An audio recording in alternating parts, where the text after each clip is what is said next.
Wraparound denied, but the horn sounds and bring out the Zamboni. A powerful second period comeback.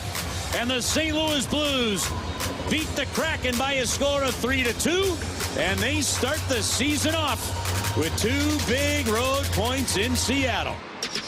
Let's get nasty on a Wednesday. It's a Fast Lane on 101 ESPN. That was Chris Kerber on the call last night. You also heard our guy Jamie Rivers, who right now is joining us via the air link here. And Jamie, just how you drew it up, buddy.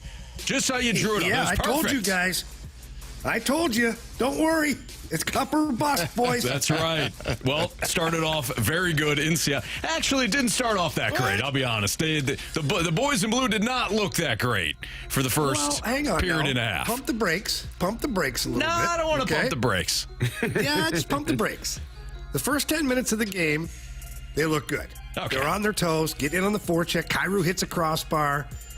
And then they took a rest for like 12 minutes and had like 4 shots on goal. Went a little sideways. Yeah, a little siesta in the middle of the period. Not a big deal. There was a point in that like first period, a little into the second period, where I was like, when does spring training start? Oh, Marshy. Andrew. And then Radek Foxa happened, and then the boys turned it around. It wasn't that bad. You know, Marshy brings up Radek Foxa, and the Blues get down 2-0 in that game, and it doesn't look good. They're barely controlling the puck. They certainly don't have any offensive zone time. And on the call with Curbs, we went to a commercial break, and I said, now is when you need to release the hounds. Like, you need some guys that can get out there, get things going, get the energy going, get that team woke up a little bit. And I kid you not, 2 minutes later, all hell broke loose. It was awesome. I loved every second of it. Well, I'm staring at the goal that went in because it was offside. I'm telling them, that's not a goal. That's offside. Meanwhile, there's 14 guys on the ice all wrestling and grabbing and fighting. And Toropchenko grabs a hold of Yanni Gourde, and Yanni Gourde held on for dear life. He put on the 4-point seat buckle there, making sure that the big Russian didn't string him out and knock his teeth out. But no, that line got it going. And then after they scored that first goal, you know, you could tell they needed more. So then Radek Foxa gets involved. And I'll tell you what, guys, I think this guy just wakes up pissed off in the morning. Good. Like, he's a great guy, great teammate, and all that. But, like, you watch him play out there every single shift. He hates everyone. And I absolutely love that about him. He's my favorite kind of person. Just wake up upset. What are you mad for? I don't know. But somebody got to deal with it. You know, those are good people to be around, especially when they're on your team. Like, when they're on the opposing team, I don't want to deal with that guy. But when they're on your team, James Harrison was there. He wakes up every day pissed off. I don't know why. Why are you so angry? I don't know. Just am. Yeah. Good. Let's do it. Glad you're on my side. Yeah. So having people like that, Jamie, they at a point there, and maybe not you, but I think some fans started feeling like when you have the lethargic, not playing, not going, not at the level that you began with. What causes that? Well, I look at the game last night, and a couple things that I noticed is that you got a lot of new faces in the lineup, and you have a lot of different line combinations, different defense pairings. They played one game together against Dallas, the second to last preseason game. One game where that lineup was what it was constructed as last night for the opening night, or for the season opener. That's not a lot of time to get to know your teammates, to get used to the way they play, to build the chemistry. So halfway through that game last night, to me, not halfway, a little before that, it looked like a group that was still trying to figure out each other. Like, what are we here? And then you've got Dylan Holloway, who, I mean, man, that kid can skate, but he's getting out there. Him and Jake Neighbors are going to the same guy at the same time when they shouldn't be. They're just excited. They're just intense. They're working hard. They're trying to make sure that they have that competitive nature to them. But again, it's two guys that haven't played a whole heck of a lot together, and so they get their signals crossed a little bit. And I think that it happened for each line that was out there. And even in the defensive zone early in the first period, thank God for Jordan Binnington again. Yeah. My gosh. He had a couple of unbelievable saves, and it's just because guys aren't used to playing together yet. They're just not. And they gave up a couple of really good opportunities. Jordan Binnington made some big saves. And, as the game progressed, things looked to become more familiar with these guys. And I'll tell you what I liked. I liked Drew Bannister switching things up from time to time. Every now and then, he'd put Booch, Thomas, and Kyrou together. And it was awesome. I was like, you know what a great idea. In the offensive zone, let's say you get a face-off and the other team doesn't have their top defensive crew out there. Why not? Throw those three out there. The chemistry is instant. And that started to change some of the momentum, too. And, of course, the scrums and the fourth line getting physical. It's like it woke up everybody. And one thing, though, I want to highlight, guys, that I don't think can go unnoticed. Two things. Actually, I lied. One, Jordan Kyrou. Where's the Kyrou critics today? Like, I just want to know. I want to check the text line because somebody yesterday said, you better make sure that you hold Kyrou accountable and you better say when he plays bad. Okay, that's fine. As long as you can hold yourself accountable and tell me when he plays really good, because last night was an example of that. Well, but come on, man. What? You got an opportunity for a hat trick. You got to get it. So I don't care that it's on the road. If this kid wants to be a star or really live up to anything, especially that contract, you got to get a hattie in that spot. Anthony, I love you. I really do. I love you. Because you didn't break character right away, and I was about to eviscerate you. No, the kid was awesome last night. Are you kidding me? He was phenomenal. He's skating, man. And I told you guys What that he's got pass, a couple too, extra on pounds of the muscle. second one. Oh, gosh. That was phenomenal. But here, let's go back. So Jordan Kyrou has a good game. Obviously, 2 goals. He was flying. He could have had 3. He hit the crossbar.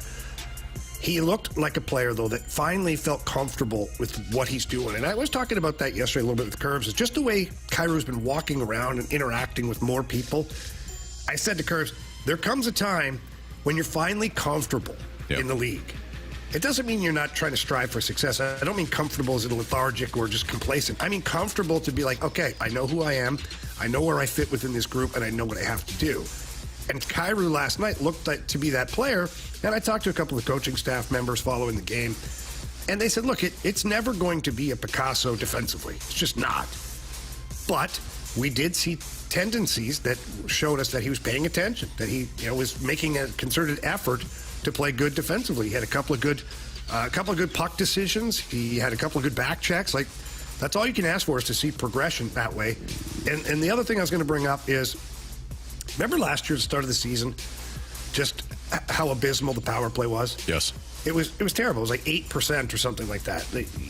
You lost games last year at the start of the season because your power play couldn't score goals. There was lots of 1-goal games that the Blues could have easily tied that game or won that game had the power play been able to do their job. They weren't able to. Last night, first power play of the game, it's a huge moment. You're down 2 goals to the Kraken, and what happens? You capitalize on the power play. Jordan Kyrou takes that puck in wide, pulls it to the back end, and slides it 5-hole. Just a beautiful goal. Mm-hmm. But that's the difference. If the power play can get that goal, 1 goal every so often, look what it did last night. It generated so much intensity to that game. Yeah, it did. I love the way he played. The skill set is there. Everybody knows that. The speed is there. Both things were on display last night. You noticed a couple of things there from a defensive side. Great. It's not always going to be pretty. They can't play like that stretch that they had in the middle of the game and expect to win most games, especially when they trail. But look, it's game 1 and you got a W and you rallied. And Binnington was outstanding. I thought Parayko had a rough night. I thought some of the defensive play won great, but I'm assuming that once guys get comfortable playing, the Parayko one? Yeah, which part specifically? Well, how about that one early on when he gave up?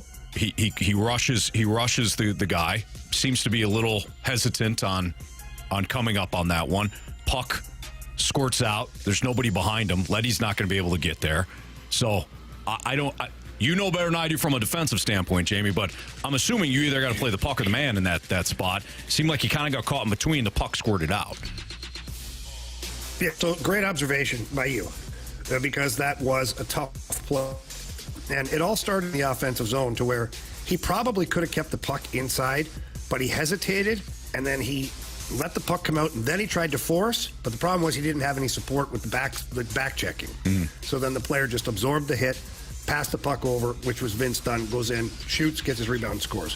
So, yes, I'll agree. That was not a great play. He should have been way more assertive at the blue line, or if not, then you retreat and you live to fight another day. Don't worry about pinching the guy off in the middle of the neutral zone. Just let him gain control, wait for the reinforcements to come back. But those are little mistakes you make early in the season. Apart from that, though, I thought he was good, man. I thought Leddy was good. I was super impressed with Broberg and Falk together last night. And the third pairing of Kessel and Suter did a great job, too. Like, here's out on the ice at a couple of different moments, and the Kraken had their number one line out there. The Blues had their fourth line and their third pair of defense with no worry. And why would you? I mean, Kessel's a top four defenseman. He played those minutes last year. He's a third pair here in St. Louis. Suter, he's got 1,400 NHL games under his belt. I'm not worried about that guy. I'm not worried. He gets around just fine out there, and he's got real good hockey IQ. And then you've got three guys that you trust infinitely in Faksa, Walker, and Toropchenko. You play those guys against anybody. That's a great luxury for a coach to have, is having that depth to where you don't have to be so stressed out every single game about matchups. Yep. Let the guys play and turn it on its head. This is what Scotty Bowman used to do. He used to just turn it on its head. He would reverse the matchups. He'd have his fourth line out there against the first line. That way there, his first line is getting a better matchup throughout the game. Now the other team is all off balance, trying to match lines all freaking night, and that's exhausting. Yeah. That's Jamie Rivers. That's Carey Davis, Andrew Marsh, Anthony Stalter. It's the Fast Lane on 101 ESPN. We're going to get into our NFL Week 5 Pick'em Challenge recaps because we didn't have really a show yesterday. So we'll tell you who won. We'll tell you who needs to be punished for a down week. And we'll also get into some of the selections that went right and wrong for us. That's next on 101 ESPN.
Lane Football Pick'em Challenge on 101 ESPN. Refreshed by Bud Light. Well, you sure know how to pick them.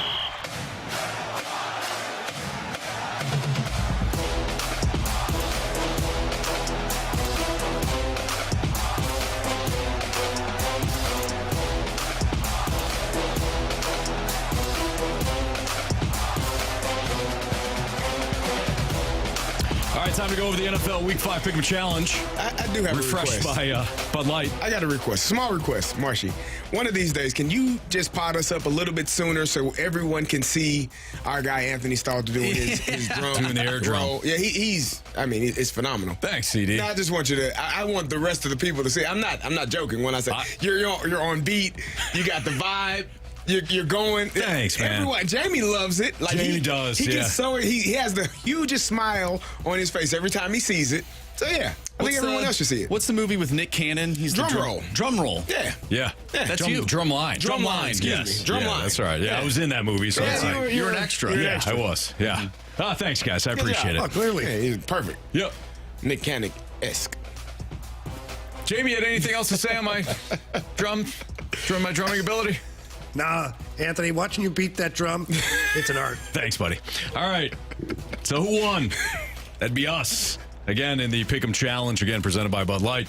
We beat the Rizzuto Show. We've won 5 straight weeks. This was a little closer, though, guys. It's a little close for comfort. It had to go to the tiebreaker, but we did emerge victorious based on whatever computer ranking they have. Proud of you guys, man. The data backed us up. So nice work. Now, Andrew Marsh, unfortunately, finished dead last again. And why is that? Why is that? Yeah, Marshy? go ahead, Marsh. Well, it's because I switched my pick to the New York Jets. You made a sacrifice. I did. You made a sacrifice. And your Vikings are now 5-0 because of it. I'm committed to my team. Yeah, you are. Exactly. Now, you want to get shot right now, or do you want to wait it to the end of the segment to shoot you? How do you want to shoot? Let's do it now. Let's get it out of the way. All right. Because it's going to happen. I'd rather just do it now than wait. And That's fine. I don't want the anticipation of it. Let's just get it out of the way. All right. And go from there. Okay, there we go. So Marsh again lost. This is his 3rd week that he has lost. So he will take 3 shots from the airsoft gun. Carey, Am I doing? do you want to do it again? I'll try. I want Kerry to shoot him for sure. Or do you want me to do it? Can we get someone? I'll give Carey a chance, but if he hits me in the back, we're switching. Okay, that's fair. fine. That's fair. I think that's fair. I think that's fair. Yeah. All right, so Carey's going to get the airsoft gun here. Marsh is going to assume the position. Again, this is 3 shots for Andrew Marsh. Hold on, Carey. Let's make sure that the YouTube, we're watching the YouTube channel, but we don't know. You're good. It's good. It's good. Yeah. Get the microphone out of the way here. People want to see this rear end. So, all right. Go ahead. Nope. Oh, no. That's, Son of a gun! that was Yeah, right. legit. That was not. All right, so here we go. Take 2. Nope. Oh, Marsh, did you flinch? All right, here we go. The mental intensity's worse. That one got him. Oh, Did he get him? he buckled. Yeah, Yeah, I hear that. And then we got you right in the cheek, correct? Yeah, he's he is just taking this. Good job there, Marsh. Go to He's the other wearing those side? thin shorts again. I too. know. I asked him if he was wearing jeans. Oh, did that hit you in the back? No. Nothing hit him. Okay. Nothing coming out. Come on, Carey. Nope. Damn. Come on, Davis. Take accountability, Carey. Listen, I will when I. So he's still going to face two more shots here with the airsoft. Oh, there, got that one. Yep. Was that in the back? A little high though. No, it was the Yeah. buttocks. Marsh, I like the approach here. You're just Well, now, Marshy, you pick a side, any side. Just bite down on the Yeah. stick, Marshy. last Turn one. it up just a little bit, sir. Last one. Pull up the shirt a little bit. Oh, everybody's watching Oh, this there now. we go. Everybody's watching this. We have little mirrors or windows outside our studio. People like to watch us like we're caged animals. They're not. It's the nursery. Yeah, exactly. Oh, boy, Kerry. Nope. Nothing. Just go hit him with the gun. Just hit him with Right in the back of the head. Don't do that because we need somebody to run the board. That's a good point. Cue Nope. Mike Ryder. Marsh, can you assist? Can you assist with this gun? Is that nerve This airsoft gun? To hear it that many times and nothing happened? I'm at the point where it is what it is. The unfortunate reality here is that Marsh is being punished 3 times, and he also is the only one that can He's fix the only one knows how to fix it. the Risotto Show airsoft gun. Yeah. We may have to put in a purchase for a new one. Yeah. That thing right in my face, didn't you? You think the bosses would get on that? Okay, go ahead, Carey. Expensive. Nope. I mean, what are we doing? Come on, Davis. It's not me. This is Turn it brutal. upside down. It is. It's terrible. There you go. Jamie, did you get your picks in for this next week? There it is. Not yet, there we no. go. That one got him. Yeah. Oh, that one got him. That one There looked we go. Was that high? By the way, how brutal was that for Marshy? Yeah, he's standing Carey there was entire firing time. off like 17 different times he Yeah. tried to shoot him, and the He didn't make a 18th time sound. it went I'm off and proud hit of him. you. We're good. Nice job, Marsh. As always, as I like to remind you, this hurts us more than it hurts you. Really does. We don't like to see this. And all right? especially when it takes that long to Right. get it done. Like we would rather just 3 and be done. Absolutely. I'm kind of glad that it didn't work for a good 5 minutes because it allowed my buttocks to recover. Nice. And now we're doing good. Good. It just feels like All right. I had an itch, so I just itch it out and we're good. Okay, well, good. Nice. Now, you guys know the rotation. So after Marsh, it's, of course, Carey. It's soon enough. And should then back be- to Marsh. Nah. And then Jamie. And then Carey. No. Back to Marsh. I don't And we'll think just we'll just finish this thing out. Oh, no, you guys are right. BK. Yeah, that's how it works. We'll get BK in there, and we'll be good. Just keep winning. Nice job. Just keep winning. That's right. All right. Marsh, I know you don't regret the Jets pick. No. Because your Vikings won. But was there a selection that you did regret? Yeah, for whatever reason, I keep having too much faith in Andy Dalton. And I hate the Bears so much. I thought they would start to stink. So I went with the Carolina Panthers over the Chicago Bears. The Bears are looking better. Yeah, that's a tough one. Jamie? Wait, hang on. I have a question. Yeah. What's the Panthers' record? 1 and They got a win. 5. They have a win. Win. And the Bears they're 1-4, right? Yeah, but Yeah, 1 the and 4. Bears had 2 wins. So Yeah, that's but I'm just one more wondering. win. So in this infancy Yeah. of this NFL season, Marshy, you've picked the Panthers to win twice, haven't you? I have. Oh boy. I have. All right, I don't feel bad anymore. Did you But before? again, like I look like an idiot for picking the Panthers, but there's other upsets that are happening throughout the week that we all miss. Sure. So like that one Yeah, but time that I they're picked, the worst team in the league, Marshy. they're actually not. I mean, they're one of the worst teams in the league. The One Patriots. of the Patriots are bad. Yeah. Panthers are very I'm just bad. talking about my Patriots like that. No, That we- team's they- working they hard. can. They're fighting. Yeah, they got a new quarterback. See how that goes. Yeah, Drake May. They're gonna start the rookie. They're tired about of the time. old Jacoby Brissett. It's about experience. time. You know Next who Tom has- Brady, boys. Oh boy. You know who has one more win than the Panthers? The representatives of the NFC last season in the Super Bowl. That would be the San Francisco 49ers. Yeah, they're not good either. Well, they're banged up. Not their kicker excuses. hurt. Oh, Oh, that changes things. It does.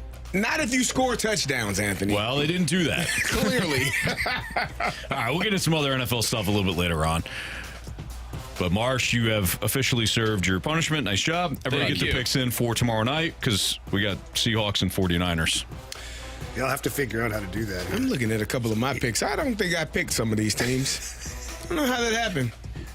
Pretty sure I picked the Anthony. Dolphins, and I'm pretty sure I picked the Chiefs. Somehow. I don't know. I think you did say the Saints. Did you at I? least said it on air.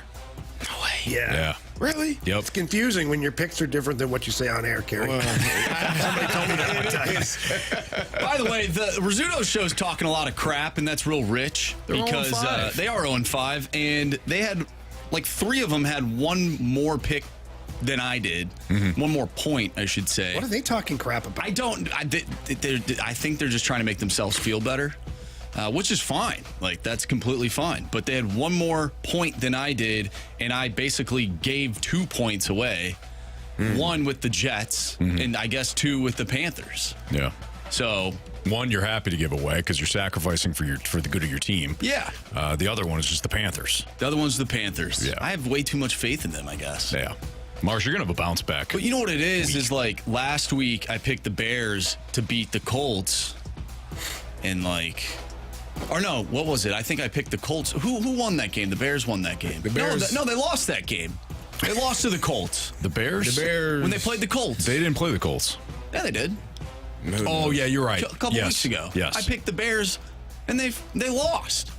I don't, You don't know which way to go. I don't know which way to go with them. The Bears are your team. No, they're not, actually. Yeah, What I mean by that is they're the team that you can't figure out. I can't. Yeah. No, I can't. But it looks like they're playing a lot better, so maybe I'll roll with them this Anthony, week. Jamie? you know those TV shows where they have the reenactment of like a murder or a crime, and they have like the witness that they talk to, that it's completely shadowed out. Yes. And they've altered their voice. Yeah. When I'm on location or away from you guys and I've got the Zoom pulled up, if you look at, when I look at Mike Ryder, he's got the outline of his entire head and body. I'm expecting him to talk with a gargly voice. Like, it was a bad night. There were people everywhere. And the gun went off. Where do you see him? I see from where my vantage I point see from it this right camera. there. It's Oh, I got complete you. outline.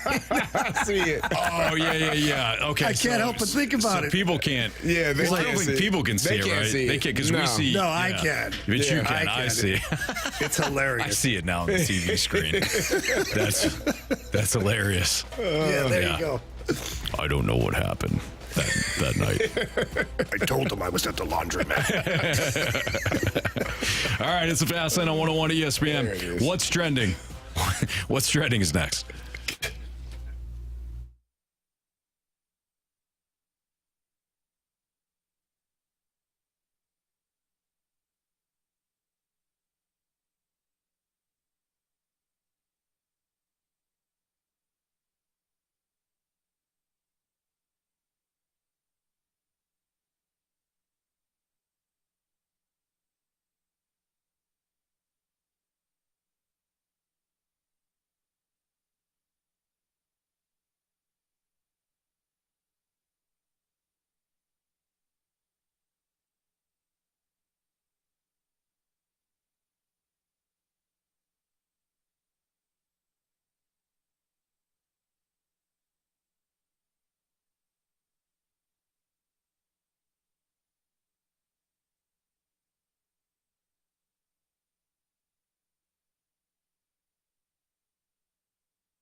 HappyRoof.com, Happy Roof Company. They are fantastic. Whatever you're dealing with, maybe you're dealing with a leaky roof or a damaged roof. Maybe a storm passes through and you've got your insurance paperwork, but you don't know how to fill it out or you're having issues with it. Happy Roof, they can help. If you need insurance paperwork done on a damaged roof, again, the Happy Roof, give them a call. They'll help you on that. If your insurance claim even got denied, and there's different scenarios where this happens, where the insurance company, they come in, they're like, yeah, you know what? Nope, we're not going to approve that you need a new roof. We're not going to give you anything for it, and your neighbors are all getting new roofs, and they were impacted by the same storm. Again, give the Happy Roof a call. They work very well with insurance companies. They've got over 50 years combined experience in roofing, siding, and gutters. They've got financing options if you just want a new roof and you want to get it done, and maybe you want to get a new roof because you plan on selling the home. They give you detailed inspection reports for real estate transactions as well. Great relationships with realtors A+ rating with the BBB, up-to-date product knowledge, and they've got free estimates with competitive pricing.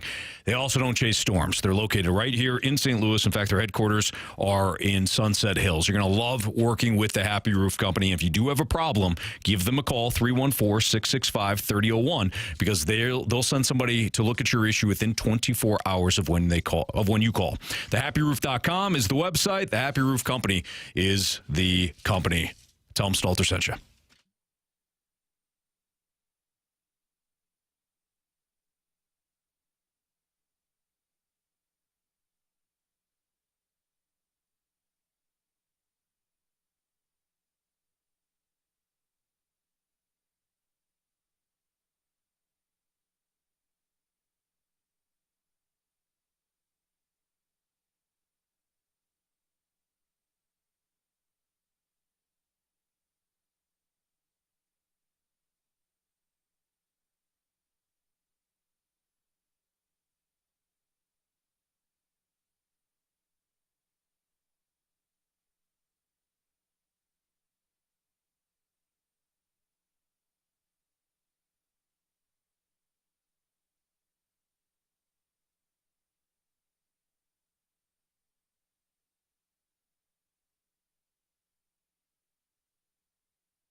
ESPN Sports Center. I'm Andrew Marsh. It's time for a Sports Center update driven by Johnny Londoff Chevrolet and Johnny Londoff Autoplex. The Blues pick up a win in Seattle in their season opener, a 3-2 final over the Kraken. Jordan Kyrou with 2 goals, and Philip Broberg, the newest Blue, he scored yesterday as well. The Blues will take on the San Jose Sharks tomorrow. 8:30 pregame for you, and you can listen to that right here on 101 ESPN. We'll also talk with Jeremy Rutherford, your Blues insider from The Athletic, at 4:30, so stay tuned for that. Also, tonight you can listen to game number 4 between the San Diego Padres and the Los Angeles Dodgers as the Padres lead that series 2-1. Pregame starts at 7:30. What's Trending is coming up next. I'm Andrew Marsh, and the Sports Center update is driven by Johnny Londoff Chevrolet and Johnny Londoff Autoplex. See them at Londoff.com. Chevy, together we drive. Are you kidding me?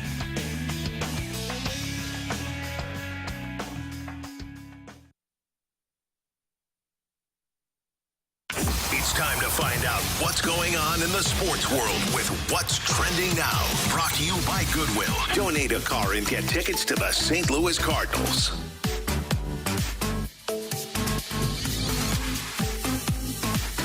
Welcome back to the Fast Lane here on 101 ESPN with Anthony Stalter. Jamie Rivers, who is out of town. He's in San Jose, Anthony's favorite place to go. Nope.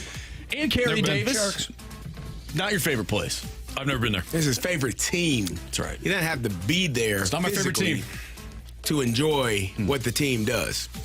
I point. got you, Anthony. No, you don't. You're adding to it, Carey. I know what you're doing right now, and I don't like it. Anyways, it's time for What's Trending. And what is trending is I have 2 welts on my buttocks in the same spot. And obviously I got hit 3 times. But then I checked, and where I was hit the 3rd time, there's 2 welts. And I said to you guys in the break, I really felt like that 3rd shot was a lot heavier than the first 2. And I think I got shot twice on 1 shot. So overall, I got in one shot? Yes, 2 pellets in 1 shot. So you really got 2 pellets, 1 butt. You know what I'm talking about. Yeah. Yeah, we do, Jamie. You're welcome. Marsh, sorry about your rear end. Yeah, it's okay. It is what it is. What's trending, though, is the Utah Hockey Club. First ever game, first regular season game, of course. They take on the Chicago Blackhawks. The Hockey Club won 5-2 last night in front of a packed crowd of 11,000 in Utah. Did you guys get a chance to watch that game last night? And if so, what did you think of hockey being in Utah? Oh, I saw it. It was awesome. I mean, those fans, they got after it.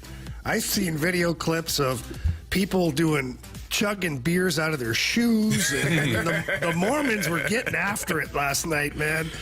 They're having a great time. I love that the owner sits right down by the glass and he's out there greeting people before the game, before the game starts, and they're walking the blue carpet or whatever they call it there. And he's up there shaking hands and talking to people with his hat on backwards. Like, he doesn't have a fancy suit on or anything. Like, I love his vibe. It's just like, yeah, I'm a billionaire. I'm cool, but I'm just like you, except I'm really, really rich and you're not. Yeah. Thing, you know? We all love hockey. That's what we do here. I that was neat. Yeah, it was neat. And, I said it to you guys yesterday. They're my pick to be a bit of a surprise in the Western Conference. And watching them play last night, good goaltending by Ingram. Clayton Keller had a good game.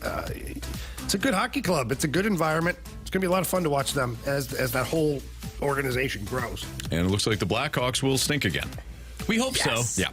We hope so. One team that stinks is the New York Football Jets, and we talked about it yesterday. Robert Saleh was fired, and there was some, I think, Jamie, you brought this up yesterday. There was some circulations going around. Who knows if this is true or not, but that the owner was in London, and his buddies or whatever were basically kind of giving him crap for his team stinking. So then he went and fired Robert Saleh, and I don't know if any of that is true or not, but it is funny to kind of think about. But Aaron Rodgers was on the Pat McAfee show today, and a lot of people think that Aaron Rodgers had something to do with the firing, but he came out.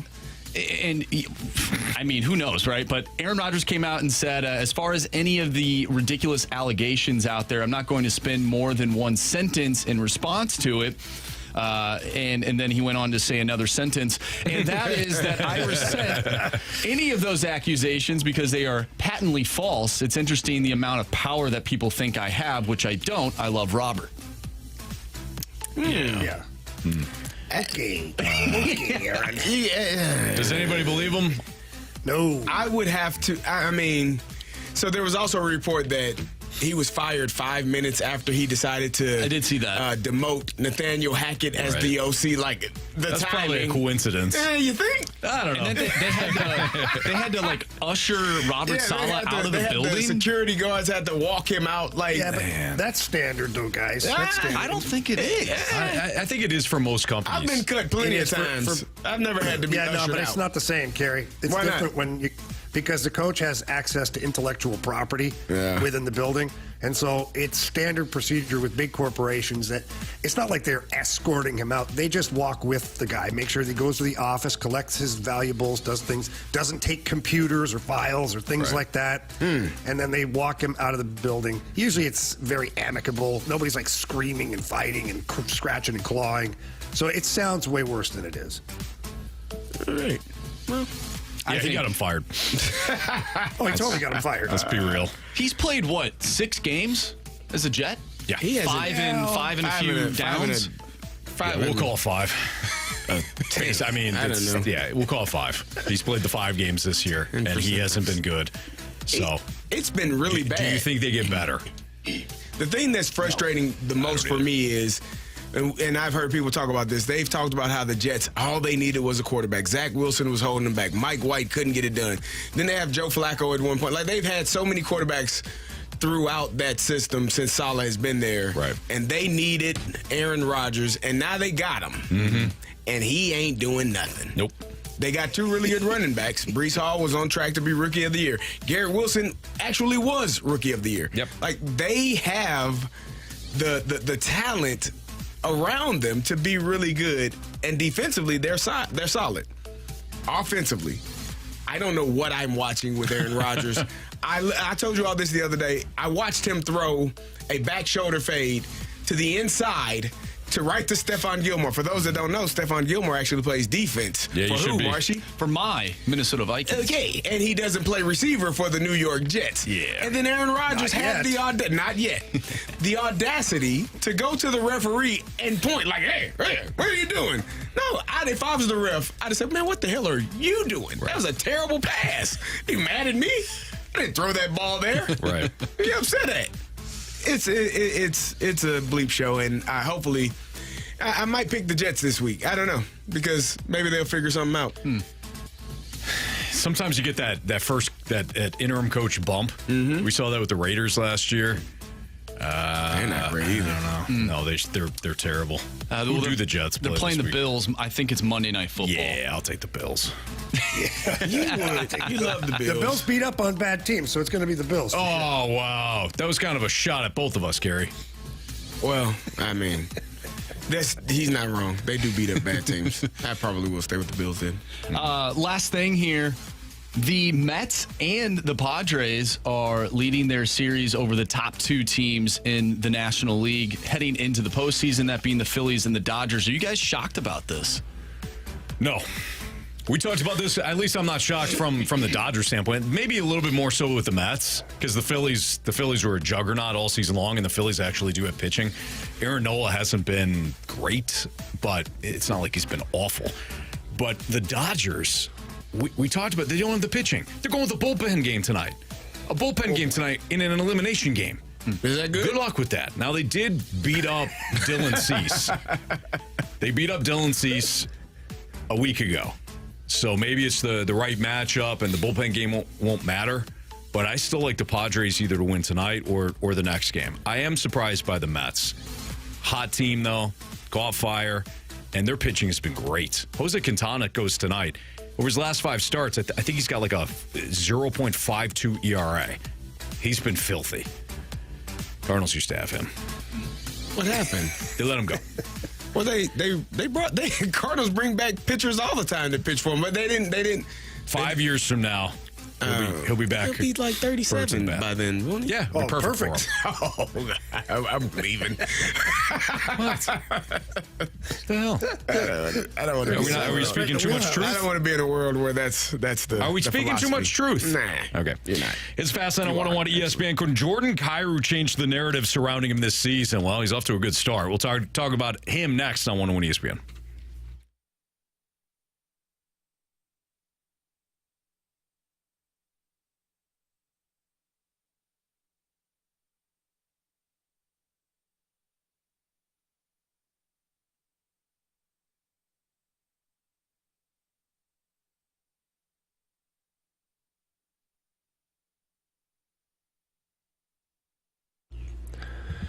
All right, NHL hockey season is back, and we are loving it. And if you want to catch all the action, head over to my friends over at Twin Peaks in Maplewood.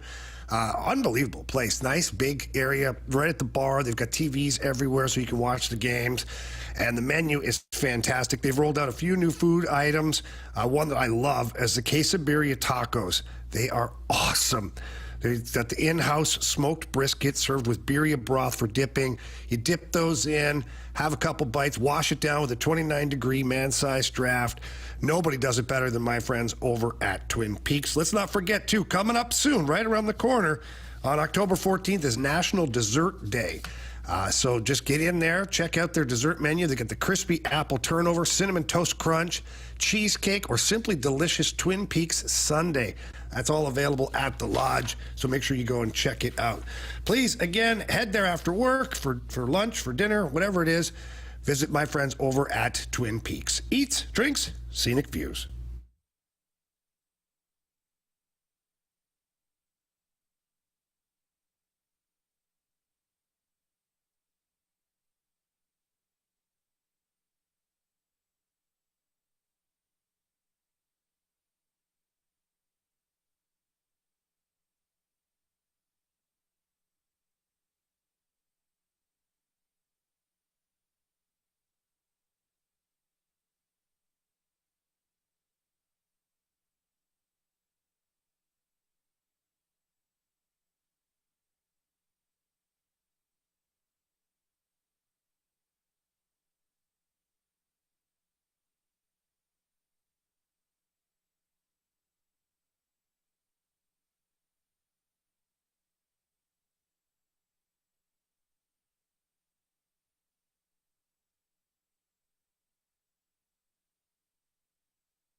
brings it in. Score!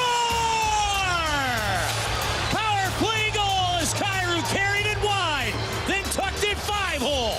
And the Blues are on the board. It's 2-1. Blues win the puck. Cleared ahead. Breakaway. Kyrou. 3-2 St. Louis. He scores!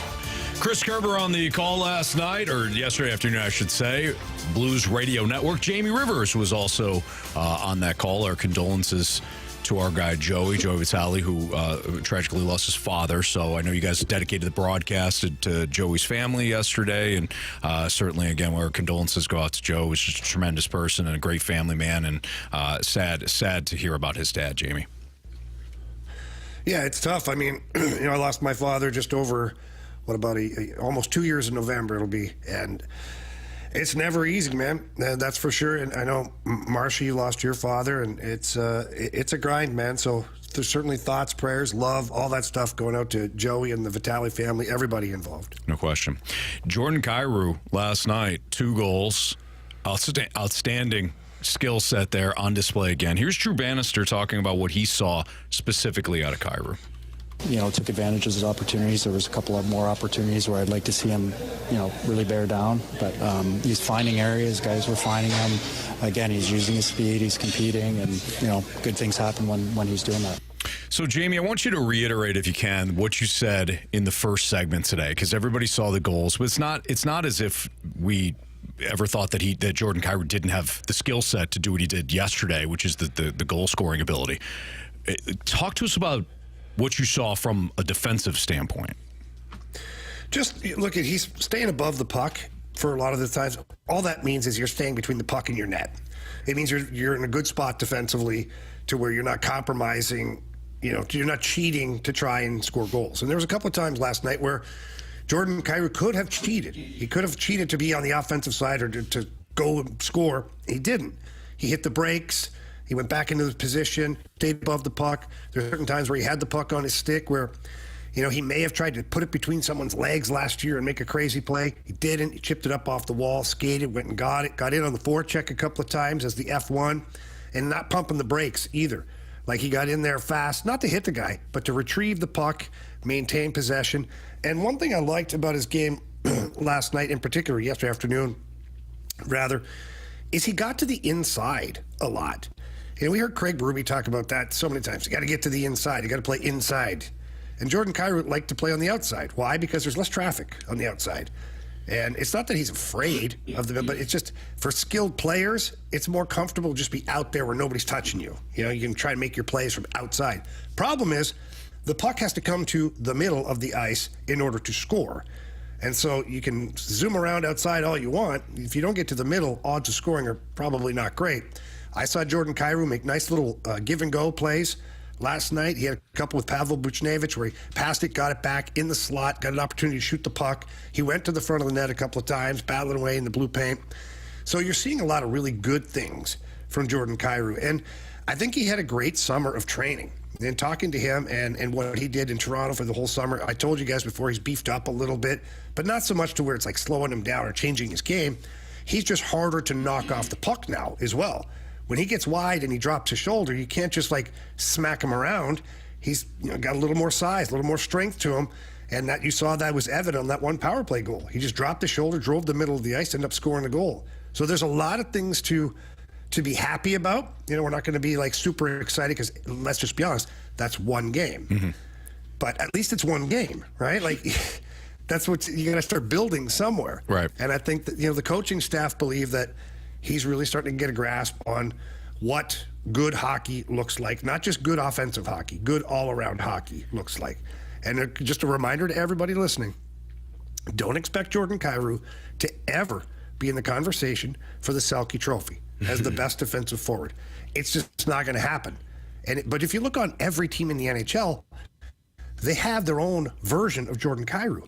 guys that play, they're offensively driven, and, some are liabilities defensively, some are just not quite a liability. This is what you want for Jordan Kyrou. You want him getting as many scoring opportunities as he got last night. Hopefully he finds the back of the net more often than not, and then just be responsible defensively. It doesn't have to be perfect. Do you think that a play like that second goal he scored off the faceoff, he was pressuring Alexiak, who forced a turnover and made a pass, and Texier was able to make the pass to him? Do you think that you play a play like that in film and show him, like, you get rewarded when you actually do the little things? It's not not necessarily a huge thing, but just the little things will get you rewarded. You force an errant pass and you take off, and now you're able to score goals. That's what you want to do. Let's do more of this to create more of that. Yeah, absolutely, Carey, you're right. And Anthony, you've heard me say this for years now, is the harder you play defensively, the more often you'll play offensively. Right. That's just the bottom line. And when you don't have the puck, go get it back. And this is the one thing you try to explain to offensive-minded players is the harder and the more tenacious you are defensively means your team gets the puck back. Now you have fun. Now go play offense. Like, if you just want to sit there and let the other guys do the work, well, you're going to play defense more often than not because you're not helping out. Right. And so it's imperative for players like Kyrou, to Carey's point, get out there, pressure the puck at the blue line, make that defenseman uneasy there, which is what he did. He fumbled it, then Texier makes a nice little pass, and Kyrou's got way too much speed. He's gone. Right. He can do that a lot. He can help close out plays in the defensive zone because his first two strides are as fast as anybody in the NHL. And as soon as he figures out that defense leads to offense, which I think he's getting there, I think you'll see a different player. I think the contract sets up unrealistic expectations at times. Sometimes the contract just needs to be about the market. We see this a lot in football with quarterbacks. Oh, that quarterback isn't better than that quarterback. Why is he being paid more? Because it's the market. It's when his contract came up. Sometimes organizations like the Blues, the Cardinals, they want to get ahead of things. They got a young guy. They want to, basically set him up for his prime and cash in on the fact if he's better than what the contract says he is, great. The contract looks great, several years down the road. But what it does too is I think fans say, well, you need to be an $8 million a year player then. Period. Bottom line, that means you got to touch greatness. You got to be great all over the place. He's 26. He was 25 a year ago. It doesn't mean he's a fully refined player. It doesn't mean that he's at his ceiling because he was paid that much money. Yes, there's an expectation of you're a top guy. You got to perform. I'm not throwing that out. Full stop on that. But it doesn't mean that Jordan Kyrou can't improve just because he got paid. So I think the biggest takeaway I have when you're talking about that, Jamie, and watching him yesterday, is that this looks like a player that maybe he's coming into his own after being in the league now for X amount of years. So let's just be really clear here about the contract. Two ways of looking at it. One, 70-point players plus get paid $8 million plus. That's just the way it is. Sure. Especially if you're a point-a-game guy where he's close to that marker. That's the going rate. So, and if you take his 8 years, and this is the way you have to look at it, the first 2 years of the contract, he's probably not going to be worth the $8 million because he's still ascending with what he can bring to the table. The middle 4 years is when he's going to probably be in a situation to where this is perfect. He's getting that 80 to 85, maybe 90 points a year for that 4 years. He'll be in his prime because he'll be 26 right now. So let's say last year was the first year of the contract, correct? Right. And this is second year. So next year and the 3 years following that should be his prime years to produce. And then you're looking at the back end of the contract, the last 2 years, and you're thinking to yourself, okay, it could either be a dip in play or it will be great value at that point because the salary cap will have gone up so much in the next 5 to 6 years that the last couple of years of that contract, $8 million might be nothing. Right. And you're happy with the contract. I'd agree. I mean, he's on pace for 164 points, Jeremy. How much did he get paid for that? I'm going to have to get on my Circus Sports Illinois app. Put in a prop bet for Kyrou here. All right. It's the Fast Lane on 101 ESPN. Jamie Rivers, Andrew Marsh, Carey Davis. I'm Anthony Stalter. NFL 4 Downs. We've got some stuff on the Chiefs, 49ers, Saints, and Marsh's Vikings. It's next on 101 ESPN.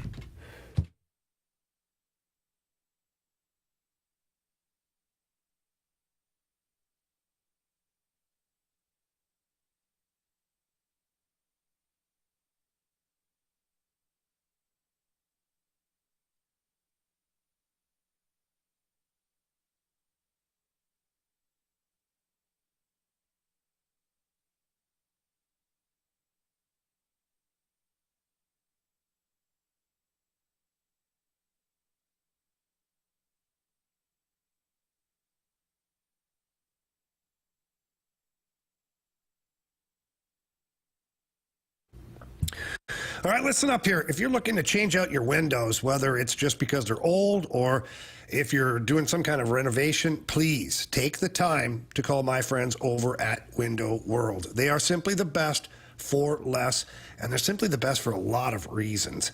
Let's not forget that they are the preferred window of the St. Louis Blues. We talk about this all the time, but Window World windows are one of only 2 windows with the Good Housekeeping seal of approval. They're ranked number 1 in number of windows sold in the country by Qualified Remodeler magazine. And all of that is because Window World uses a double-strength glass that gives it a strength not commonly used in replacement windows. How do I know this? Because I stood on a window in the showroom. That's right. John Gillette, one of the owners, had me stand on a window to prove a point to me. And boy, did it work. It's a quality window, and the efficiency is fantastic, so you have extra money in your wallet because of how efficient these are. And Window World, of course, they back it up with a lifetime warranty that covers all the parts, the glass breakage, and the labor. And still going on, they are offering financing up to 36 months, same as cash financing with approved credit. So pick up the phone and call them. But when you do, tell them Jamie Rivers from 101 ESPN sent you in. They're going to take your name and put it into a drawing for 4 Blues tickets to an upcoming game. You're not going to want to miss that. So again, here's the number, 314-993-1800. That's 314-993-1800, or you can always visit them at windowworldstlouis.com.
Your time check is brought to you by Clarkson Jewelers, an officially licensed Rolex jeweler. The Fast Lane, that's us, as your shot to score a pair of tickets to see your St. Louis Blues take on the Winnipeg Jets on October 22nd at Enterprise Center. The first 12,000 fans in attendance will take home a Blues jersey hoodie courtesy of Ameren, Missouri. Get your tickets for Blues versus Jets, including that Blues jersey hoodie giveaway by going to stlouisblues.com/promotions. Or you can listen to this trivia question, then text in 314-399-9646 to win the free tickets right now. Here's your trivia question. How many pellets did Andrew Marsh take in the rear end today for the punishment? How many pellets did Andrew Marsh take in the rear end today as punishment for the NFL Pick'em Challenge? If you have the correct number, text in. If you're the 101st texter, it's a 314-399-9646. You will go see your Blues take on the Winnipeg Jets on October 22nd. All right, time for some NFL 4 downs. First down. All right, gentlemen, I know we talked about this in What's Trending, but we're going to bring it up again because it is a very popular topic in the NFL right now. Is there any hope for a Jets turnaround now that Aaron Rodgers was able to get rid of Robert Saleh? No. Next question, please. I don't know, man. I said this yesterday. Robert Saleh is a defensive-minded coach. He really, when you're that, you essentially allow your offensive coordinator and your offensive coaches to put together the game plan. You come in and, take a look-see. Oh, okay, you like that? Cool. And then you go about your day. The offensive coaches are still there. Mm-hmm. I think, I may have heard it wrong, but Nathaniel Hackett may still have been demoted. I think they brought in, and I believe so. I think the new head coach, Ulbrich, decided to demote him anyway. So either way. And then I don't know. What do you think about this? Because Nathaniel Hackett was with Aaron Rodgers his last year in Green Bay. Yeah. Not Nathaniel's last year in Green Bay before he went to Denver. Right. But it's still Mike McCarthy's offense, though. Well, was it LaFleur then? No. It was Mike McCarthy? Yes. You sure? I'm pretty sure about that because when LaFleur came in, I thought Hackett went to Denver. I thought he had 1 year with LaFleur. Either way, it's either Mike McCarthy's offense or Matt LaFleur's offense. It's the coordinator's offense. Right. It's the head coach. So he didn't call the plays in Green Bay. He didn't call the plays, or maybe he called the plays in Denver. I guess he would have. He did, and it didn't we go saw well. How that went. So the Jets hired him because he's Aaron Rodgers' buddy, and that didn't work. Like there's nothing that the Jets have done after bringing in Aaron Rodgers that has worked. And Robert Saleh lost his job because of it, and because he also there was nothing. There was never any confidence if you're a Jets fan that Robert Saleh had things under control. Yeah, he's brought in a lot of players. Like a lot of people have come in to the Jets because of Aaron Rodgers. Like he brought in Randall Cobb last year. Like that one. I gotta get my guys. Alan Lazard. I gotta get my guys. Mm-hmm. These guys I don't think it's working. No. Let's figure it out, man. I think it would be ironic if the offense does get better, but then the defense takes a step back, and then that is the reason why they end up losing games. I think that'd be really ironic. That'd be lovely. So it's the Jets, though. What do you expect? This. It's a mess. This. It's a mess. Go ahead, Marsh. Second down. All right, with their performance on Monday Night Football, did Anthony's 2-week Chiefs change your mind about them being vulnerable? They are extremely vulnerable, in my opinion. They got a lot of injuries. The Saints, I don't know what happened after week 1 and week 2. Scored 91 points in those 2 games. I don't think they're not what we thought they were. Mm-mm. They haven't been necessarily really good since then. But the Chiefs, I think, Hunt being back is a good thing for them. Mm-hmm. Like Kareem Hunt being back, they needed that running game. He had 100+ yards. Juju Smith-Schuster showed up with 100+ yards receiving. Like, I didn't expect that. I did expect Travis Kelce to get 8 to 10 catches and 15 to 20 targets because who else you're throwing the ball to? Yeah. But I do believe, and I've said this. I know Anthony disagrees. I felt like this would be the year because of all of the offseason things that took place. Now, all of the injuries that are taking place. This would be the year that the Chiefs would struggle. Now, sounds crazy because they're 5-0 right now. But I think as the season goes along, some of these deficiencies that they have due to injury are going to rear its ugly head, and it's going to be problematic for them. Yeah. So the only thing that I'll say on that is they're 5-0, and the 49ers are dealing with a bunch of injuries, and they're 2-3. Yeah, the 49ers don't have Patrick Mahomes. No, they don't, but it's not like Brock Purdy's played poorly. Yeah, but they don't have Patrick Mahomes. I understand that. I don't think you heard me. I did hear you. His numbers haven't really been like that great by any means. They haven't. But did you guys see what I sent you guys to the text? Yeah. I didn't see it. I missed it. The numbers are very comparable Daniel to Jones. Daniel I did see that. Yeah, Danny Dimes. Yeah. Here's the thing. Here's the difference. I thought Carey would love that. I did, actually. The difference is that it was a third down play, I believe, where Patrick Mahomes in the pocket, he makes things happen that are spectacular. He jumped up in the pocket. Oh, can't go that way. Spun out. Oh, got to get outside and dove for the first down. That's nothing to do with throwing the ball. That's just a football player. Mm-hmm. Like, that's a man that loves the game of football, understands it. That game is moving in such a slow pace for Patrick Mahomes in comparison to everybody else. He is seeing things. Like, you wonder, how is he doing it? How does he make this cut? Or how does he make this? The game slows down so much for players of certain levels that it's like everybody else is moving in slow motion and they're running at regular speed. And I think that that's where Patrick Mahomes is. It's not necessarily the big throws that he's making, but it's those plays that extend drives and allow you to get a field goal or get down in scoring range and make a play. But at the end of the day, I don't know how much more of that he can do. Like, you got to have, and he had 300-plus yards. He didn't throw a touchdown, though. Yeah, one interception. Big fella. Parkway Central. Yeah. It took off. That was beautiful, man. That was a really Just as Joe Bug was talking about him, too. That was awesome. Cool for the local kid. Yeah. But, yeah, I think it's hard. I think it's going to become more difficult for the Chiefs to sustain this level right now. I just think that we do this a lot with the Chiefs, and then they get a little healthy, and then we're like, well, why did we ever doubt them? You know, Isaiah Pacheco, it is September. I think good teams...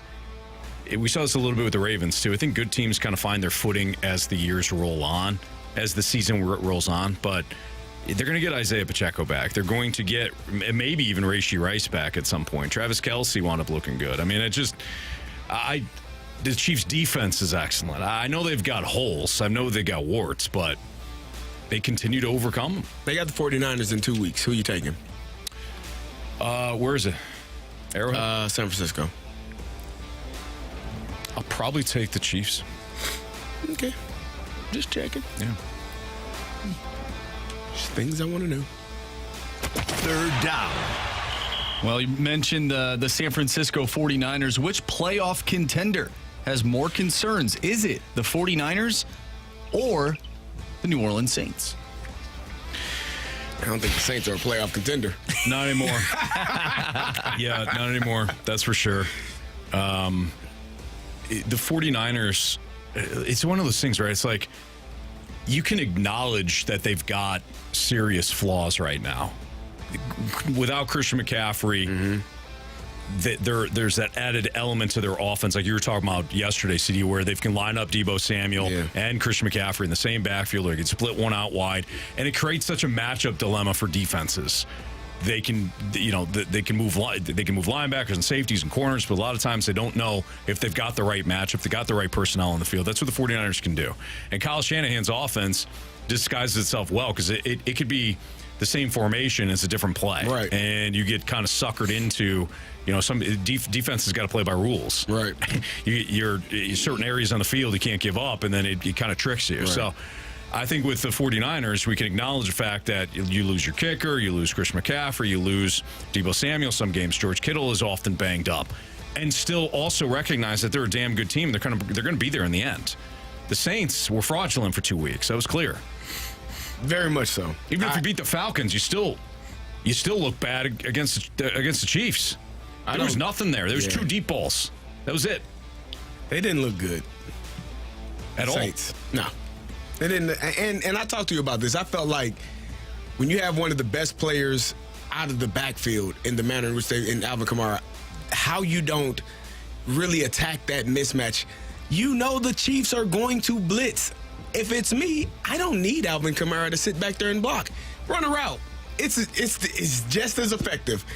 I can get you out in space with a linebacker who I know cannot cover you. Right. Or out there in space where nobody is there because they're expecting you to block and you slip out into the flat, slip down for a check down. Like, find some room to make some things happen.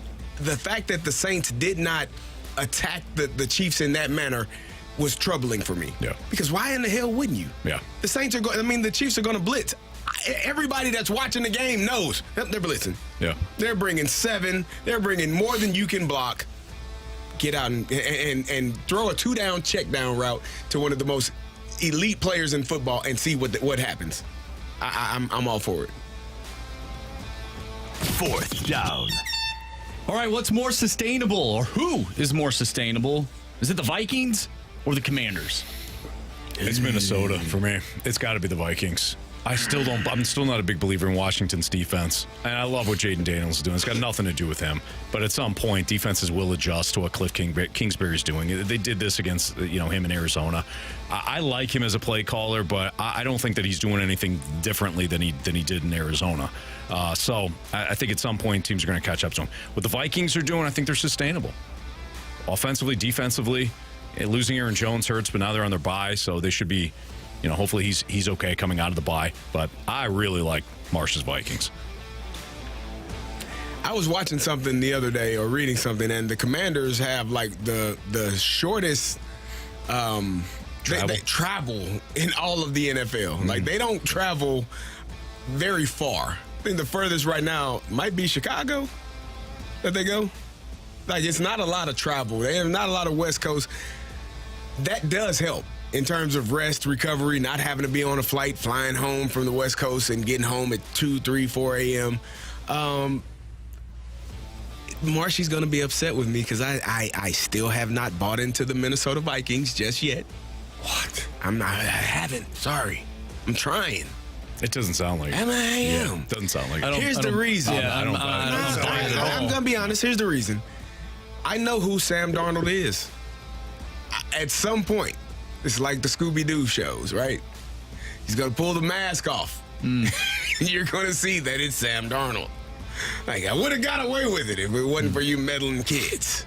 Like, he's playing like, I don't know, Brett Favre in a Vikings uniform, eh? That's pretty damn good. He made it to the NFC Championship game. Should have won it. That's what I'm saying. He's playing like him. Yeah. And then eventually he's going to take that mask off. That's not Brett Favre.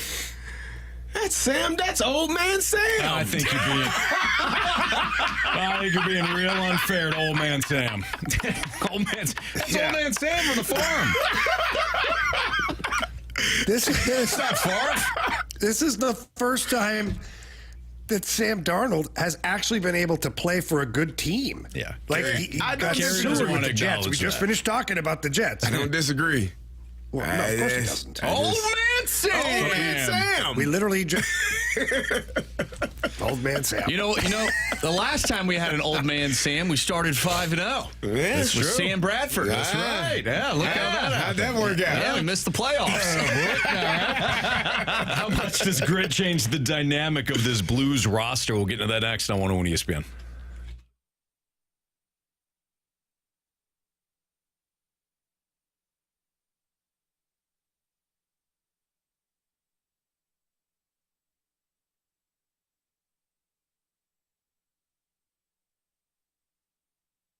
There's a lot of times I walk in the Missouri Athletic Club. I usually go to the West Clubhouse to get my workout in and maybe use their business center to prep for the show.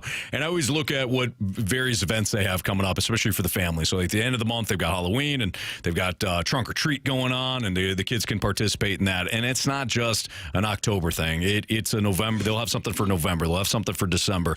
Something that the entire family can participate in. So it's to me, it's great to be a club member from an individual standpoint, but also where I can enroll my kids in various clubs. My wife can take a class, or we can, again, participate in the various events that they have each and every month at the Missouri Athletic Club. That's Miami C.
It's a fast lane on 101 ESPN.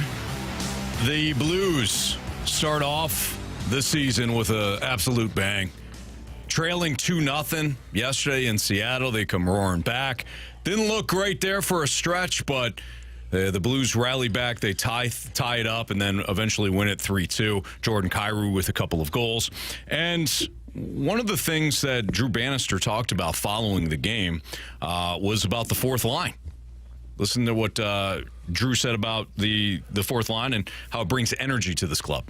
I think sometimes, like, a little bit of pushback is good. And I think at that point we needed a little bit more energy to our game. And, Walks, Torpo, Fax, like those guys, there's a lot of guys that brought a lot of energy to the game once we started really getting going. But, for whatever reason, it kind of jump-started us a little bit. But certainly the power play goal really brought life to our bench. So, Jamie, when it comes to, like, the grit, the dynamic, talking about that fourth line, we talk about having an identity, a specific identity. We've often talked about the one of these lines, especially the fourth line, playing with a little physicality, playing with a little grit. Only one game, but since Drew Bannister did mention that, what did you see last night of that group? I loved it. We talked about it, I think, in the first segment today. Just they created a difference. The best part about it is they recognized that the team needed a bit of a jolt. And the moment that Nathan Walker had an opportunity to do something, he's the one who started it all. He found Vince Dunn and went and ran right into him with the purpose of doing, I don't know what, getting under his skin, picking a fight, whatever it is. And then everybody on the ice rushed in. There was people everywhere. It was chaos. And Torpo ends up dropping the gloves with Yanni Gourde. And there's just a whole bunch of stuff going on right in front of the Blues bench, mind you. Like, that gets you going. It gets you going, especially because, like, Nathan Walker, Foxa, Torpo, these guys are really well liked by their teammates. Their teammates love their work ethic. They love what they bring to the table. And so when you see these guys going out there doing their job to change the flow of the game a little bit, you respond to that. So this is something the Blues have lacked for a number of years. Go back. Let's go all the way back to when Dakota Joshua was here. And Craig Berube kept talking about we need that energy line. We need an identity line. We need some physicality. And none of those guys seem to understand the memo at the time. Now, Dakota Joshua's gone on doing pretty well for himself in Vancouver. My purpose wasn't to, like, make him look bad. It's just that you went through so many different players in that role to which you think to yourself, well, how important is the fourth line? Last night's an indication of how important it is. And look, let's not be silly here. Blues fans know how important a fourth line can be. Bottom line. We always talk about 2019. Well, that's how important a line can be. And I'm not comparing this line to the Sundqvist, Barbashev, Steen line, because obviously you've got some really high-end talent in Barbashev and Steen, and Sonny's just so dependable. But you're getting a feel a little bit like that to where you're not worried. We talked about it earlier. You're not worried when we're on the ice. If Connor McDavid's line is out there, it's not your first choice to have the fourth line up there, but you're not going to panic. They got good guys, strong players, good defensively, and they're bringing some physicality to the game. I think the Blues could use even more physicality in the game on a nightly basis, but we're starting to see at least the fourth line and even the third line last night with Schenn, Joseph, and Kapanen. Schenner's out there hitting guys. Joseph and Cappy are chasing down pucks. They were tenacious on the forecheck. They were retrieving so many loose pucks. It was fun to watch. And those guys that buzz around and always get to loose pucks, those guys are annoying too. It doesn't have to just be a physical confrontation. It can be that every single time you go into a puck battle, you're losing the battle, and then you got to chase these guys around. That becomes frustrating too. Jamie, what did you think about the defensemen? You talked all offseason about getting bigger on that end and having guys play. You love the addition of Broberg. What did you think about their play yesterday? I thought it was good, man. A first period, there was a couple things they needed to adjust. They kept leaving in the middle of the ice wide open. I don't know why. I'll have to go back and look at the video and see, what they were thinking. Or it could have just been first game of the year. Things happen, But as the game went on, you really started to get a vision as to what this could look like when they're just smothering plays. Just like Broberg, he's one stride away, stick on puck, the play's over. Parayko, same thing. Letty skates so well, the play's over. Justin Falk is physical. Then you got the elder statesman, Suter, who's just dependable out there. He's blocking shots. And you guys, you got to do this for me. Watch him play, because, like, I talked to a bunch of people around the league, and they're like, he's mean, you know? And I'm like, watching him play, I'm like, he's not mean. He's not hitting anybody. He's not fighting, you know? But then when you start really watching him play, every time there's a net front battle or corner battle, he's cross-checking guys in the ribs, spearing them in the back of the legs, like elbowing guys in the back. Like, he's mean in a way where it's like sneaky, like really tough to play against him.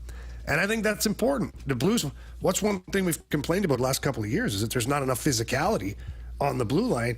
And I think a player like Suter is going to bring that. Broberg is more physical than I thought he was going to be as well. Yeah. So, Carey, to your point, or to your question, look, I'm not sitting here saying they're the best defensive core in the league. I'm just saying in game one, I thought it looked pretty good. There you go. All right. This is Fastlane on 101 ESPN. Jamie Rivers, Carey Davis, Anthony Stalter. Let's do Prove Me Wrong. So if you got a Prove Me Wrong statement that you want to send in, 314-399-9646 is the Air Comfort Service text line. Again, Prove Me Wrong next.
101 ESPN Sports Center. I'm Andrew Marsh. It's time for a Sports Center update brought to you by Saliga Heating and Cooling. We just had a conversation about your St. Louis Blues as they defeated the Seattle Kraken yesterday, 3-2 in Seattle. They'll take on the San Jose Sharks tomorrow with the pregame starting at 8:30. Of course, you can listen to that right here on 101 ESPN. We'll also have Jeremy Rutherford on later today, 4:30. So stay tuned for that interview with our Blues insider from The Athletic. Also, later today after the show, we'll have an hour and a half Blues Instant Replay. So check that out. That will lead you right into Game 4 of the National League Division Series between the San Diego Padres and the Los Angeles Dodgers. The Padres lead that series 2-1. You can listen to that right here on 101 ESPN with the pregame starting at 7:30. We have Prove Me Wrong coming up next. So if you have a Prove Me Wrong statement you want to send our way, do so using the Air Comfort Service text line 314-399-9646. Prove Me Wrong coming up next. I'm Andrew Marsh, and this Sports Center update is brought to you by Saliga Heating and Cooling, an independent American Standard heating and air conditioning dealer.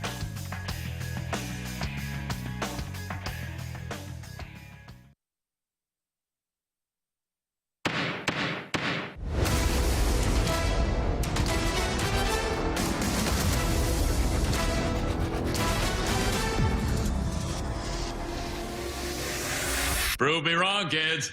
Prove me wrong. All right, we step into the the courtroom of the Honorable Judge Andrew Marsh for Prove Me Wrong. We do this every Wednesday. This is where you provide a statement in which you want the law firm of Rivers, Davis, and Stalter to prove wrong. Handsome lad. He is. Absolutely. Yeah. Andrew Marsh. No hat today, so you can't compliment the hat. The flow look, well, good, because the flow looks incredible. Amazing.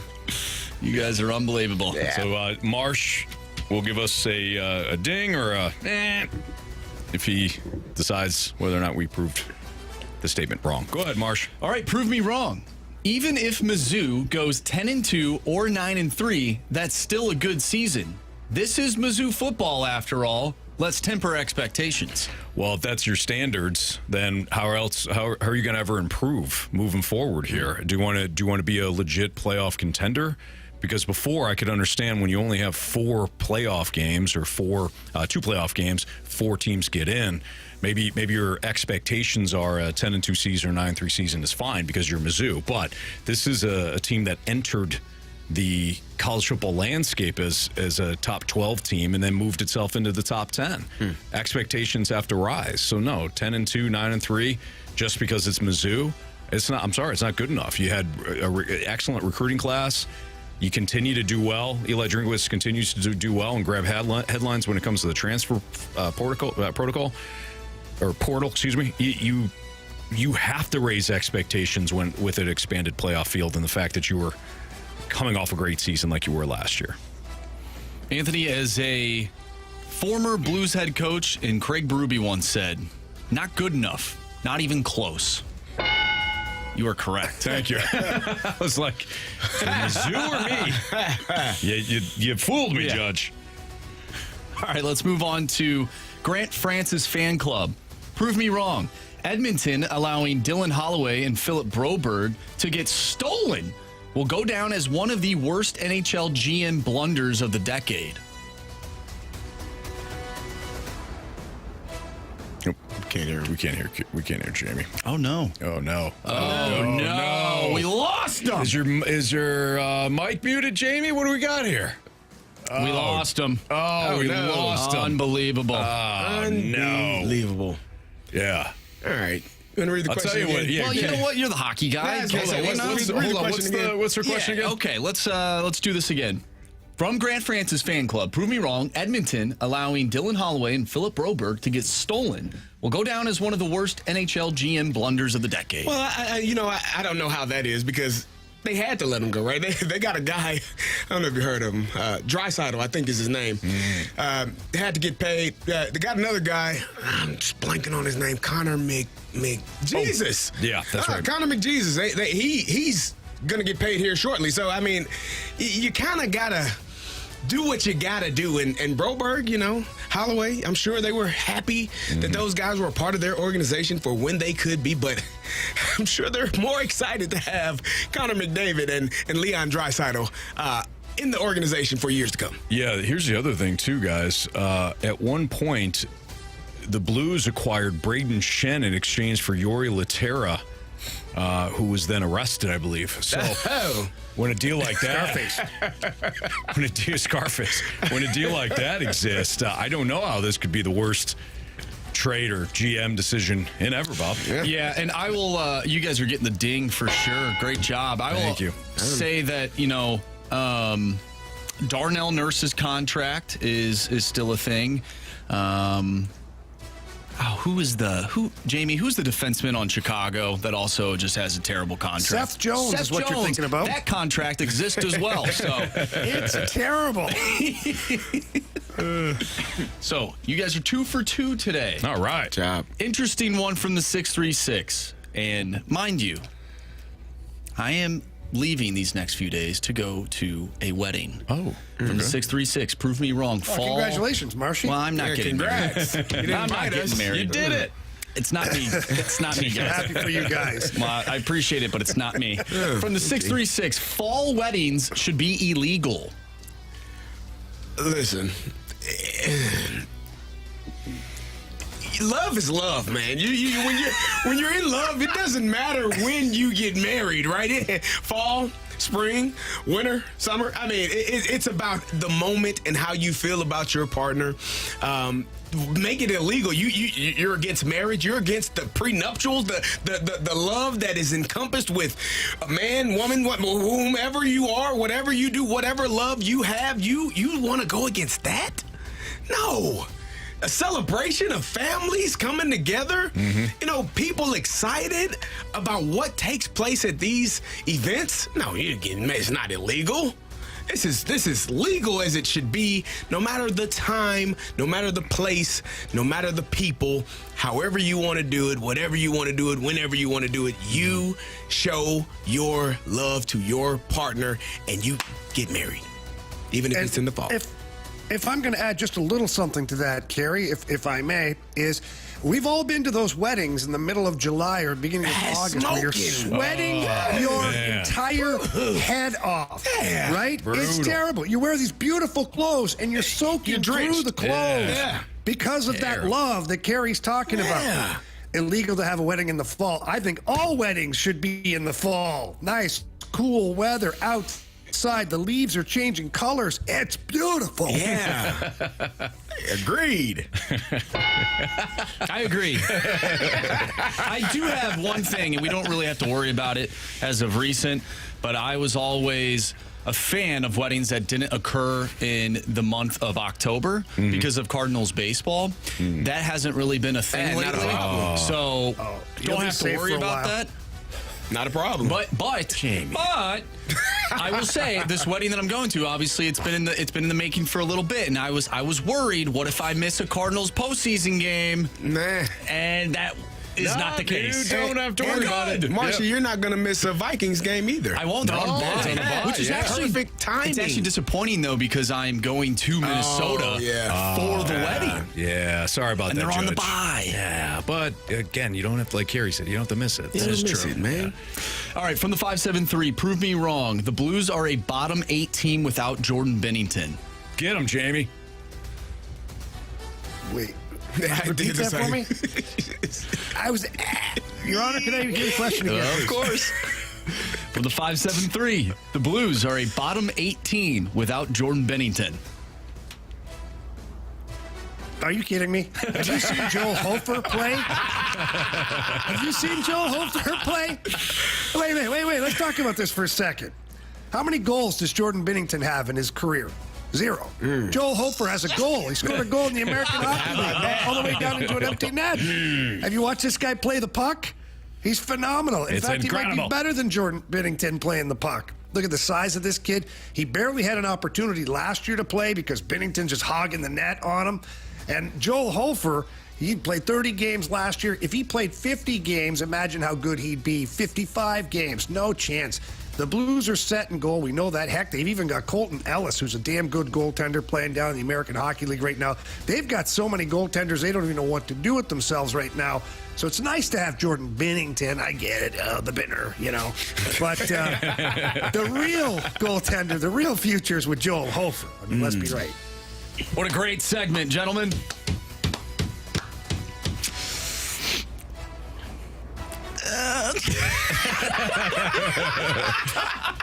Judge, I'll give it to you. I'm feeling good. I didn't even believe myself. Oh, no. Well, we can't go back. It's the Fast Lane on 101 at ESPN. Can the Blues win consistently in the manner in which they played yesterday? Well, sure, they won. That's next on 101 ESPN.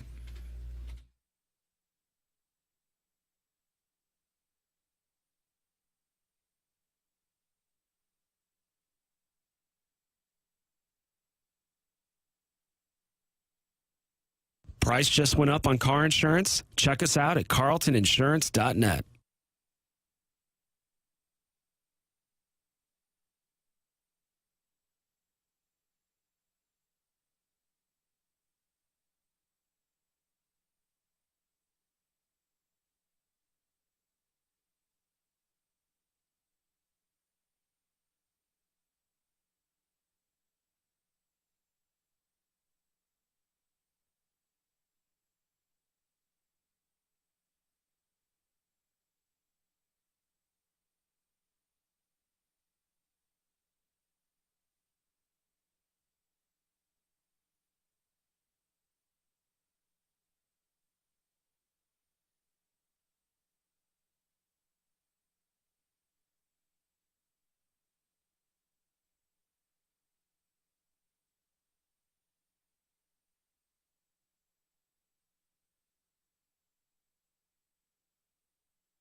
All right, listen up. When it comes time to sell your home, you are absolutely going to want a reliable, experienced, and trusted agent. Take it from me personally. Get to know St. Louis's real estate expert. That's Gloria Liu with Your Home Sold Guaranteed Realty. Gloria has the buyers, too, for you. Gloria is able to guarantee the sale of your home in writing because Gloria already has the buyers. Thousands of ready buyers that Gloria has worked with over 20 years, and that's in their exclusive database looking to buy in your neighborhood, in your price range, all that stuff. This is how Gloria gets you the most money and creates the highest demand for your property because she drives all of that traffic to your listing. So please take it from me. If you're selling your home and you're just unsure about things, call Gloria Liu. Her number is 314-325-6888. Again, that's 314-325-6888. And Gloria Liu will love to hear from you. Tell her that Jamie Rivers sent you in. She loves that as well. And you can always visit gloriahasthebuyers.com.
Fastlane on 101 ESPN. So can the Cardinals, can the Blues win consistently in the manner in which, well, the Cardinals cannot. No, they've proven that. It really doesn't matter to finish that statement either. It's just they can't.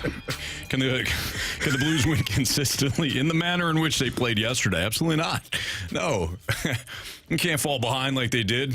Two goals in, and you got Jordan Kyrou. I know you got Jordan Kyrou. He's going to have 164 points this year. Where's the positivity? I've been positive all day. Why don't you believe I'm also positive that the Blues can't consistently win that way if they played like they did in the, that stretch of time there, about 15 minutes. Listen, Jamie believes that Kyrou is on pace for 164 goals, and I agree. That's what the numbers say. The numbers bear it out, Anthony. You hate numbers. You got to read the numbers, man. Could have had a hat trick. Thank you, Marsh. Anthony stated it at the beginning of the show. Thank you. Gee. If this kid's any good, he would have not hit the post. But Jamie, seriously though, I mean, there's always something to clean up, and the Blues they don't even have their footing yet, but there's going to be things that Drew Bannister and his coaching staff look at yesterday and say, okay, hey, we can't always play that way if we're gonna win. Even though the 2-goal lead is the worst lead in hockey, I don't think that you want to fall behind like that in most of those games. So, what can they clean up? After yesterday, Jamie? Well, look, I'd like to see a little more offensive zone time of possession. They had a couple of really good shifts, and as the game went on, things got better. But they still have a couple too many one and done down there. I think that that could improve. Defensive zone always needs work. I mean, teams are good. Players are fast. There's lots of skill out there. It's hard to shut down all the options. But I think you saw in the first period in particular that it was, I don't want to say sloppy. It just was, it wasn't where it needed to be. And you had to rely upon your goaltender, which is fine. He's paid to do a job to stop that puck, but you'd rather, maybe limit some of those point-blank opportunities. So I thought that, those two areas in particular were areas that they could improve upon. And face-offs. Robert Thomas had himself a hell of a night last night in the face-off circle, but overall as a team, you have to continue to win face-offs, and that's the best way to gain puck control right away. So those are the things that I saw primarily last night, because power play was pretty good. 5-on-5 got better. Penalty kill was good. I liked what I saw there. So, they've got a lot of things going for them early so far this season. I mean, it's one game, but things look good. So you can't get too, can't complain about that stuff. Yeah. Carey, when you were watching the game yesterday, you're listening to it here on 101 ESPN. What are the things that stood out to you that were areas that even you were like, hey, listen, they've got to clean that up moving forward here, or it's going to be an issue? I think we talked about it earlier. Jamie said, the first 10 minutes they were playing really well, and then they had kind of that lull. He said for about 12 minutes. For me, how do you prevent those lulls where you are playing with, and it's difficult to play with maximum effort for an entire game, but how do you not have that drop off where I think last year at times it looked very lackluster on the ice. It looked like, I don't want to say uninterested, but sometimes it felt that way. And how do you manage to stay engaged the entire game? And I think that's something as a coaching staff you look into, like, what do we have to do to keep them engaged? As a professional athlete, it should be self-motivation. It should be, this is my job, this is how I do it. But there are moments in every sport where you kind of disconnect for a second. How do you keep them engaged and keep them in the game throughout the entire game? Because we've seen it. Sometimes it would be the first period last year. Sometimes it would be the third period. But you felt like at some point it was going to happen. I thought it happened a little bit last night. How do you correct that where you're playing a full 60-minute game without having those drop-offs? Yeah. That would be my one question. Marshall, what about you? I think my You were disgusted when we walked in today. Half of you was. Yeah, he said they didn't play. Disgusted. Half of you was disgusted. Half of you was elated. He was elated about True the or win. false, Mr. Marsh? I think yes. So I was happy with the win. I just some of the things that I saw.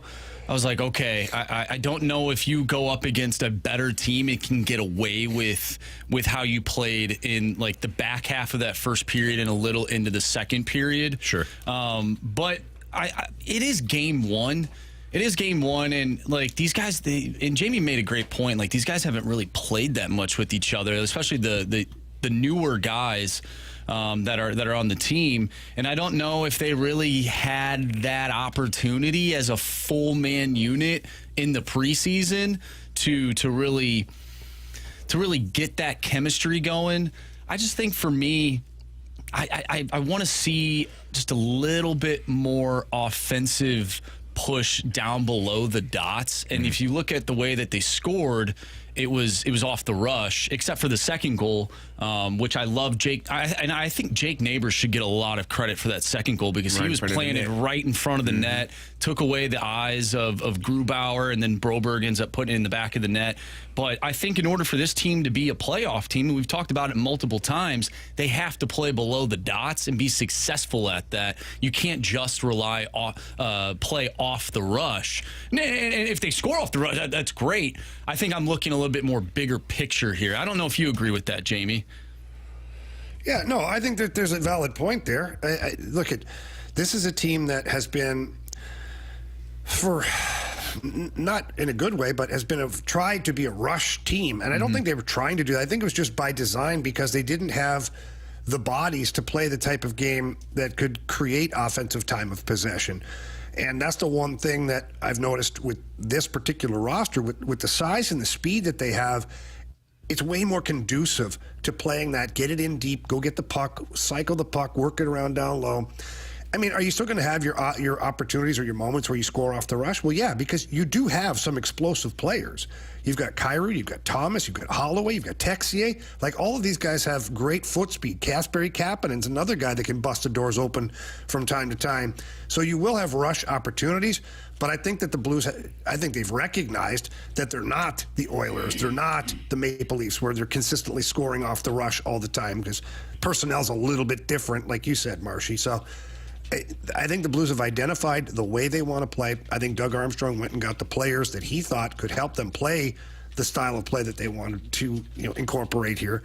And it's game one. There were peaks and valleys throughout that game. After game 10, we'll kind of see where we're really at as far as beginning the season, and then obviously after that it's 25 games, 50 games, and so on and so on. Well, and two, like, you're missing two guys who I think are probably going to be a mainstay in the line. You're missing Brandon Saad. He brings an element to this roster that was missing yesterday. And then Zach Bolduc. Like, Zach Bolduc didn't play yesterday either, and we heard that and we saw that he had a pretty good camp and a pretty good preseason. So when you factor those guys into the lineup, like, this team could look a little bit different too, and for the better. Yeah, you're right about that. I mean, those are two guys that can certainly make a difference in different ways. I mean, Saad kind of is who he is, and he's consistent. And he's not. He some people have an issue maybe with his lack of production at times, but he is that steady presence. You know exactly what you're going to get out of him each and every time he touches the ice.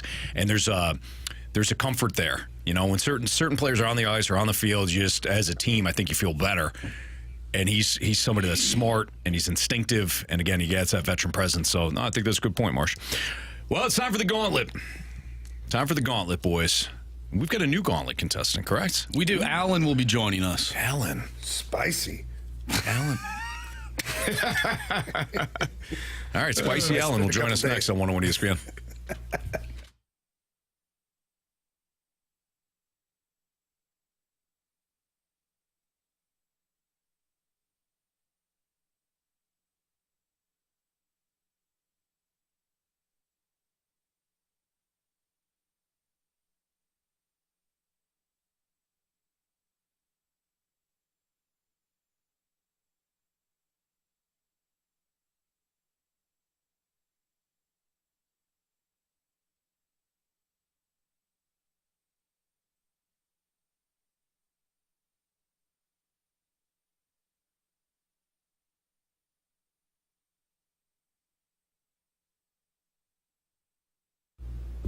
All right, you're out there listening, and you are currently looking at maybe upgrading or changing your car or your home insurance, or maybe you're not happy with the current coverage that you have or the company that you're using.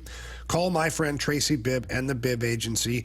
They work alongside Allstate Insurance, and not only are they going to compete for the best rate possible, they make sure you're covered the right way. And that's the biggest thing, is knowing that you're covered properly, because it's not if something happens, it's when something happens. And when something does happen, if you're not covered properly, you're in trouble. You are in trouble at that point. It's not a great feeling. And I learned that the hard way.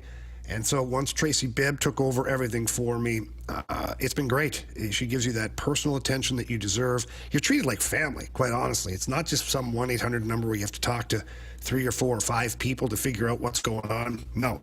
Tracy Bibb, or one of her team members at the Bibb agency, they answer the phone, they call you back, they send you what you need, your documentation, your insurance cards, all of that stuff is taken care of. It's a first-class operation, and I appreciate them so much.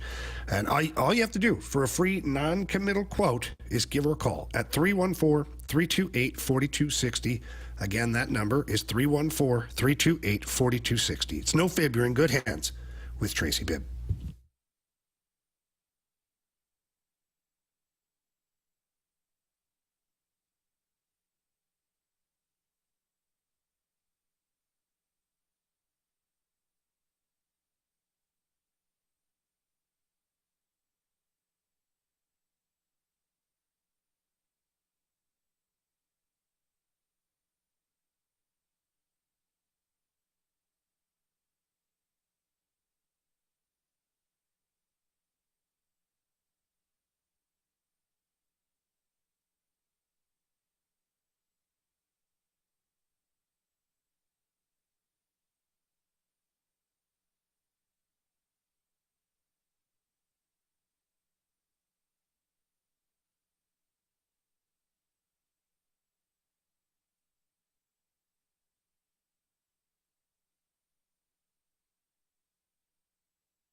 Four warriors, 4 categories, 1 challenger.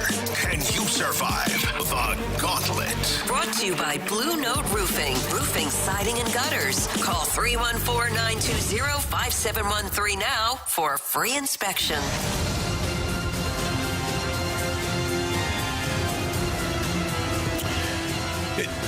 It's Fastlane on 101 ESPN. 402, your time check is brought to you by Clarkson Jewelers, an officially licensed Rolex jeweler. Carey Davis, Jamie Rivers, Andrew Marsh, I'm Anthony Stalter. We've got Alan on the line. What's up, Alan? How you all doing today? We're doing great, man. We appreciate you listening. Thanks for playing. I'm looking forward to it. This is my 4th time. 4th time? Holy smokes, 4 times. How'd you do before? I do well in the first round, and then been obliterated in the second round all 3 times. Okay, so there's a little bit of a trend here. This is my first time with the Wheel of Destiny. Okay. Okay. So it's been a while. Yeah, it's been a while. Been a while. Good old Creed. Run away. All right. I saw you. Alan, would you like to take on Mr. Carey Davis, otherwise known as Creed, or Jamie Rivers, Andrew Marsh, or me? I'm going to take my fellow Hazelwood Central grad, Carey Davis. All right. Carey Davis. Get out of here. I don't know how I feel about that, because he said he's been really good in the first round, yeah. and he chose me. Well, we'll find out. All right, Alan, good luck. Well, I got to choose my category the other 3 times, so we'll see how that works out. All right, good luck. All right, thank you. All right, so what has been your category then? Random. Random category. Okay. Well, we'll find out what you get today. Go ahead and tell Marsh to spin that wheel. Spin that wheel. All right. I'm guessing you want random. Is there a category you don't want? No, not really. Okay. All right. You just don't want to say it because the wheel might hear you. You are a veteran. What do you got, Marsh? So we did get a text from the 314. Can we just have the hockey guy talk about hockey and maybe a little less input from the average fan who happens to be on the radio? Well, yes. Now you will get an entire segment full of hockey questions with the hockey guy going up against Alan. There you go. Nice. All right. So it is hockey. All right. Marshy. I like hockey. Marcia, you're going to have to snap a picture for me. Absolutely. And send it off to me, please. All right. So, Alan, you got hockey as your category. 4 questions, all worth 2 points, unless you ask for the options. If you ask for the options, they're worth 1 point. Are you ready? Let's do it. All right, here we go. Question 1. The NHL regular season kicked off on Friday, the 4th, as the Sabres and Devils faced off in which country? The NHL regular season kicked off on Friday, the 4th, as the Sabres and Devils faced off in which country? I'll need the options on that. Okay, is it Slovakia, Sweden, or Czechia? Thank you, Jamie. You're welcome. I'm going to just go with Sweden. I have no clue, but that's a guess. Final answer? Yeah, final. All right. Question 2. In that game, which Devil scored the first goal of the NHL season? Yeah, I will definitely need the options again. All right. Was it Jack Hughes, Stefan Noesen, Dawson Mercer? I'll go with Hughes. Final. Okay. Question number 3. Defenseman Jonas Siegenthaler has played 215 games with the New Jersey Devils. But which team did he start his career and play 97 games with? That is Jonas Siegenthaler. Give me those options. All right. Washington Capitals, Montreal Canadiens, or Carolina Hurricanes? I'm going to go with Hurricanes. Final. All right. Final question. Not including the Blues, how many teams has Matthew Joseph played for in his NHL career? Again, not including the Blues, how many teams has Matthew Joseph played for in his NHL career? I'm just going to shoot my shot and say 4 final. 4 final. Okay. All right. We'll bring back Carey Davis from the cone of silence right now. Alan, how you feeling? Not great. All right. Okay. Let's see how you do here against the hockey guy, Carey Davis. Do we have hockey? We do. Oh, We do. Yeah. all right. All right, Carey. All right, I'm excited. You seem excited. Sure. Marsh, go ahead and tell him. Pack a lunch. I will. Here we go. Question 1, Carey. The NHL regular season kicked off on Friday the 4th as the Sabres and Devils faced off in which country? Oh, man. Oh, God. Marshy was complaining about it. He was very upset that they were starting the season and the Blues hadn't started yet. I recall. I don't recall the city or the country, excuse me. Go ahead. Options, please. Slovakia, Sweden, or Czechia? Czechia, final answer. I think. Too late now.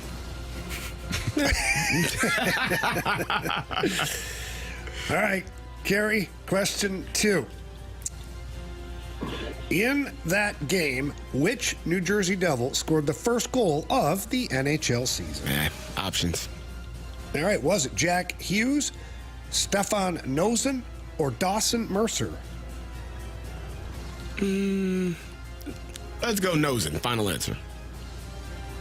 Question number 3. Defenseman Jonas Siegenthaler has played 215 games with the...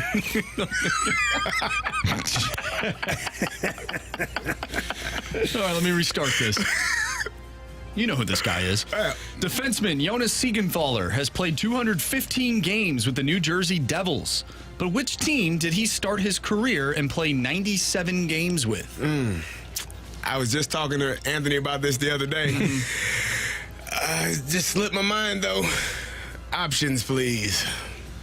Options are the Washington Capitals, the Montreal Canadiens, or the Carolina Hurricanes. Can you tell me his name again? Jonas Siegenthaler. Capitals, Hurricanes, or what was the other one? You have the Capitals, the Canadiens, or the Hurricanes. Nah. Capitals, final answer. All right. Final question, Carey. Not including the Blues, how many teams has Matthew Joseph played for in his NHL career? Ooh. I feel like it's 2 or 3. Not including the Blues, you say? Not including the Blues. Well, let's go 2. Final answer. Okay. Let's go over these. Carey Davis, the hockey guy. Yep. Versus Allen, the first-round slayer. Here we go. The NHL regular season kicked off on Friday, the 4th, as the Sabres and Devils faced off in which country? Allen, with the options, you said Sweden. Carey, with the options, you said Czechia. Correct answer is... Good old Czechia. Carey Davis with a 1-point lead over Allen. Question 2. In that game, which Devil scored the first goal of the NHL season? Allen, with the options, you said Jack Hughes. Carey, with the options, you said Jack Hughes. Did I say Jack Hughes? Who'd you say? Is Jack Hughes right? If he is, I said him. Carey said Stefan Nosen. Sorry, Carey. You said Stefan Nosen. My bad. If it's right, I didn't say that at all. Stefan Nosen was Carey's answer. Correct answer is... It is Stefan Nosen. Stefan Nosen. That's right. I knew that one. Not bad. I wrote down Hughes. Yeah. All right, so Carey's got a 2-point lead. A 2-point lead. A 2-point lead. For Carey. Question 3. Defenseman Jonas Siegenthaler has played 215 games with the New Jersey Devils. But which team did he start his career and play 97 games with? Allen, you said the Carolina Hurricanes. Carey, you said the Washington Capitals. Correct answer is... The Washington Capitals. Carey with a 3-point lead. Insurmountable. Sorry, buddy. Had he said Jack Hughes, like I wrote down, this was going to be a lot more dramatic. Not including the Blues, how many teams has Matthew Joseph played for in his NHL career? Allen, without the options, you said 4. Carey, without the options, you said 2. Both were options, by the way. Correct answer is... Hockey guy knows it's 2. Allen. You have chosen. Gopher. You lose. Hey, listen, Allen, that 5-0 score, that was a lot closer than what... No, I'm sorry, Allen, it wasn't. You didn't feel great about it. I apologize, man. I'm sorry. That's all right. Good job, Allen. He's a Hawk. You guys have a good day. You too. Thank you. Thank you. All right. All Bye. right. Nice job, Carey. Hockey Swept guy. the board. Hockey guy strikes again. Look at you. Carey Davis. Well done, CD. Well done. Thank you. All right, so Carey just making quick work out of Allen. It's Fastlane on 101 ESPN. By the way, the Tigers still up 2-0 late in the game here? I don't know what the score is. Our Detroit Tigers are 3-0 now, top 7. 3-0 Tigers. You are top from 7. Detroit. I am. 7.5 miles. 7.5 mile. They look good, boys. They may take a 2-3 lead here, or 2-1 lead, I should say, in the best of 5 series. There you go. Yeah. 2 out of 3 is what you were trying to say. 2 out of 3. Yeah. They've won 2 out of 3. They've taken a 2-1 lead in that best of 5 series. There we go. Somebody Cleaned it great once said that 2 out of 3 ain't bad. That's right. That's right. Do you know who that was, Anthony? Absolutely. It was Creed. It's Fastlane on 101. Was it Creed or was it Stain? We're getting a lot of text on the text line.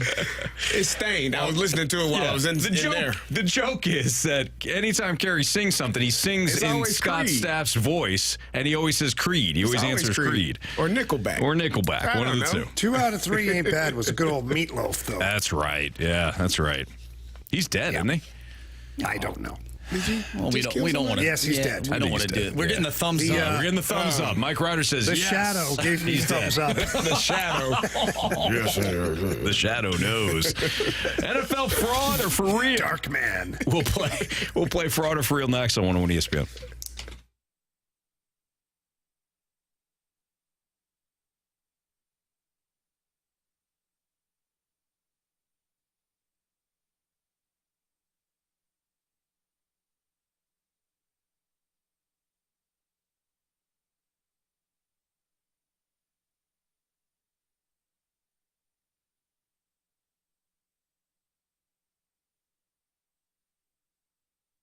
Jamie Rivers, Anthony Stalter, back with you here. I want to talk to you about my good buddy Stewie from Stewart's American Mortgage Corporation. Anthony, you know that I have been in the process of purchasing a home. And when you do that, it can be stressful. It can be complicated. There's lots of things that you don't necessarily understand. Stewie was a rock star. Absolutely unbelievable. Walked me through the process, had all the documents there and electronic signatures. It was awesome. We close coming up soon here in the middle of the month, and everything has already been committed. Loan commitment done. So I can just tell our listeners, Anthony, that when you hire a guy like Stewie, you're getting that great old school customer service. Yeah, you certainly are. It doesn't matter if it is Jamie Rivers, and even though Jamie and Stewie's had a good relationship for years now, Stewie's going to treat you just like he does Jamie Rivers. You have your own set of circumstances. If maybe it's a debt situation, you want to clear that up, or maybe you are looking for a home, just like Jamie is. And Stewie's going to get you to the closing table. In fact, a lot of times he can close within 2 weeks, less than at times, depending on your situation. So if you are in a situation that you even think is unique, Stewie can help. And he hands out his personal cell phone number for a reason. He wants you to call him or text him. It's convenient for you. And make sure that you mention 101 ESPN. You heard the spot because he'll love to hear that. But he's going to help you out. Jamie and I promise you on that one. 314-324-4440. Again, 314-324-4440. You can also Google the bagel loan to get Stewie's number. But give him a call. He can help you out. NMLS number 226715.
Fast Lane on 101 ESPN. Carey Davis, Jamie Rivers, Andrew Marsh.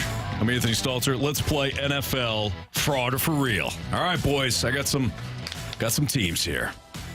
The Washington Commanders, Jamie. The Washington Commanders. Fraud or for real? I think they're for real. I'm watching these games and also listening to all the national people covering the NFL. And they're saying that, look, the defense certainly, it's got work to do. But they're talking about that offensive line being legit. They're like, the Washington Redskins offensive line is legit, and Jaden Daniels is obviously legit. I mean, he's making plays. Dan Orlovsky was breaking down a bunch of stuff, and just the way, the way he drops back in the pocket, the way he scrambles out of the pocket, the way he gets away from certain defenders, and then the way he finds guys down the field, and when he can't, he uses his foot speed and his ability to run the ball. I think they're for real. I think they're a playoff team this year. Do I think they win the division? I don't know. It's still a little early for that, although it's certainly their division, which I thought was going to be a lot more competitive than it actually is. They're running away with it at 4-1 right now. But my final answer is that they're legit. Carey? I think they are as well. I think they are playing extremely well. Jaden Daniels is playing at a high level. And the way that they're using them, finding, open receivers, but also in the running game, like calling quarterback runs for him where he's able to get outside and kind of similar to the way that Lamar Jackson has been used in his career, just the quarterback read runs where if that defensive end crashes down and tries to tackle the running back, he's able to pull the ball and get out on the edge, and they have an additional blocker for him. So they're doing a really good job. I'm with Jamie. I don't know if they win the division. I still think the Eagles are the elite team in that division. The Cowboys, they got to figure out how to run the football consistently and get some of their injured people back healthy. But I do like what they've been doing so far. And I talked about it earlier. They have the least amount of travel in all of the NFL in places that they have to go for away games. So that's also beneficial come late in the season when you don't have to leave early on a Saturday to get ready to go, or on a Friday to go all the way out to the West Coast to play on Sunday. So it definitely helps. Marsh, Commanders. Oh, I've told you guys, I think they're winning the NFC East. Wow. So I'm all about the Commanders right now. I think they're for real. I think Jaden Daniels is for real. I think that offense has been great. I mean, this has been really something fun to watch. I mean, they didn't punt until, week 3 or week 4, something like that. They've been great. Their defense ranks 28th in passing, 26 against the run. Dan Quinn does not have the talent that he had in Dallas. So at some point, I do think that the Commanders are going to come back down to earth. That doesn't mean I don't think they're a wild card team, but I don't think that this is sustainable. I don't think they win the NFC East, so I guess I got to put them in that fraud category. Jamie, Broncos, fraud or for real? Go. They're a fraud. They're an absolute fraud. All right. Watching that team play, sorry. They've gotten lucky in a couple of games, and they've stumbled upon some opponents that are frauds as well. So, yeah, they're a fraud. Carey? I'm with Jamie. I think they're frauds as well. I don't think they have. I know they won 10-9 versus the Jets. The Jets. Jets. Yeah, they had another good game where Raiders. The Raiders last week, which they hadn't beaten the Raiders in, I think, 18 games or something like that. Since 1876. No, not that far. Games. They also drubbed the Buccaneers. Jamie's Buccaneers. They did beat the Buccaneers. Took them behind the woodshed repeatedly. I'm not sold yet on them. All right. Because they're in a tough division as well. They got the Chiefs that they got to get past. And I think the Chargers are a better team. So we'll see. Marsh, Chargers, Denver Broncos.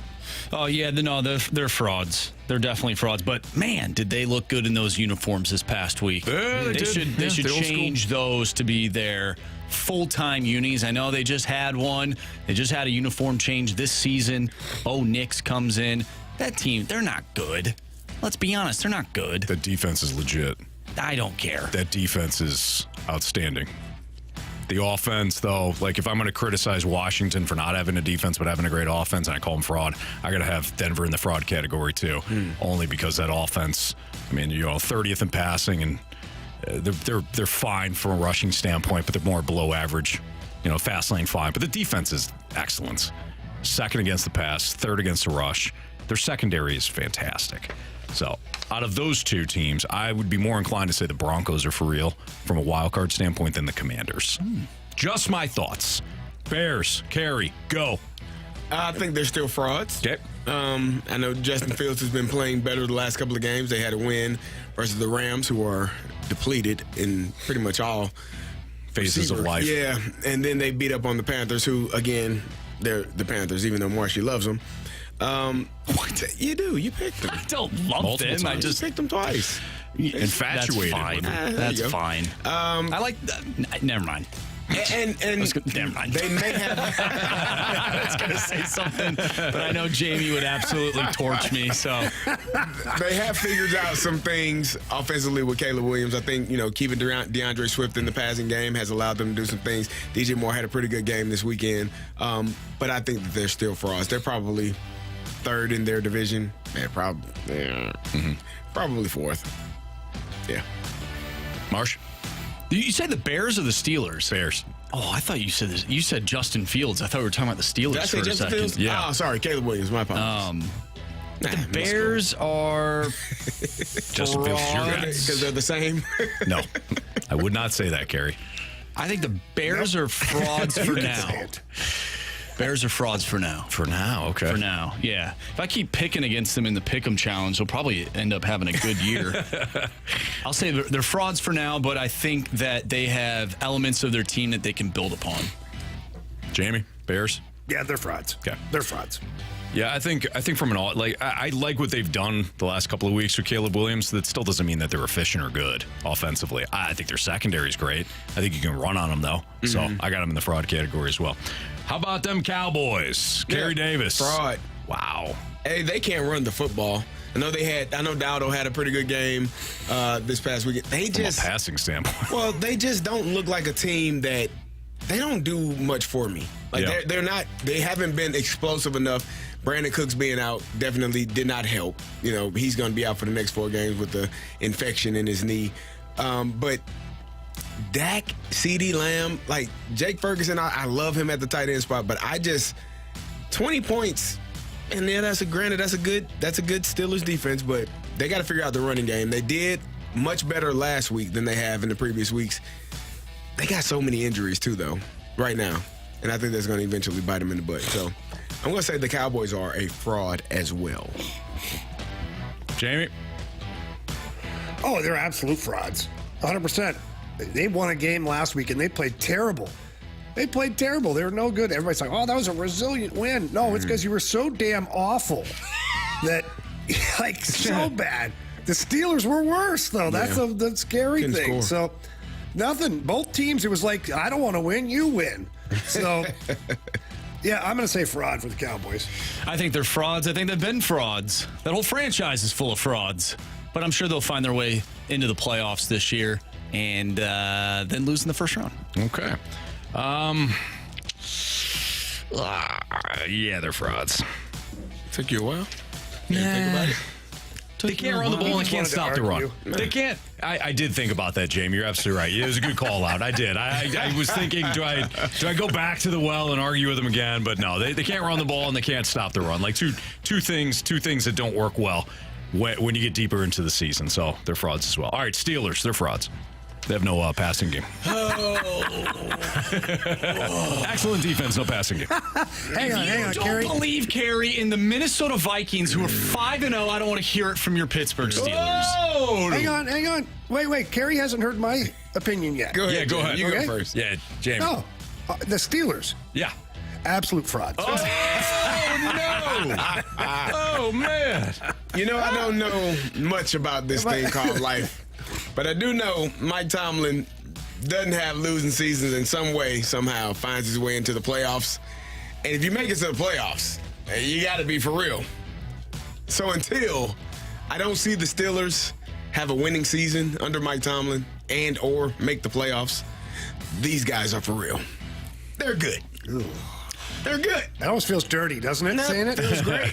I feel clean. Nah. Defense for real, offense fraud. Nah. You're entitled to your own opinion. Yeah, pretty good. Don't you, Stewart, don't you look at me. We got the Raiders, the Jets, and the Giants the next 3 weeks. Real gauntlet right there. 3-0. There you go. You know? You won't even need touchdowns. Just get field goals, You know? Carey. That's right. It has happened before. Week 1. I know what happened in week 1. I know. All right, it's Fast Line on 101 ESPN. We got to get to our guy, Jeremy Rutherford, Blues Insider with The Athletic. He'll break down that unbelievable win for the Blues, who are on pace to win 82 games this season. JR next on 101 ESPN.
Who doesn't love old school Las Vegas? That's right. You remember the good old days, as they'll say. Well, Circa Sports Illinois, they are bringing back the good old days. That's my buddy Derek Stevens, who owns Circa Sports, the world's largest sports book.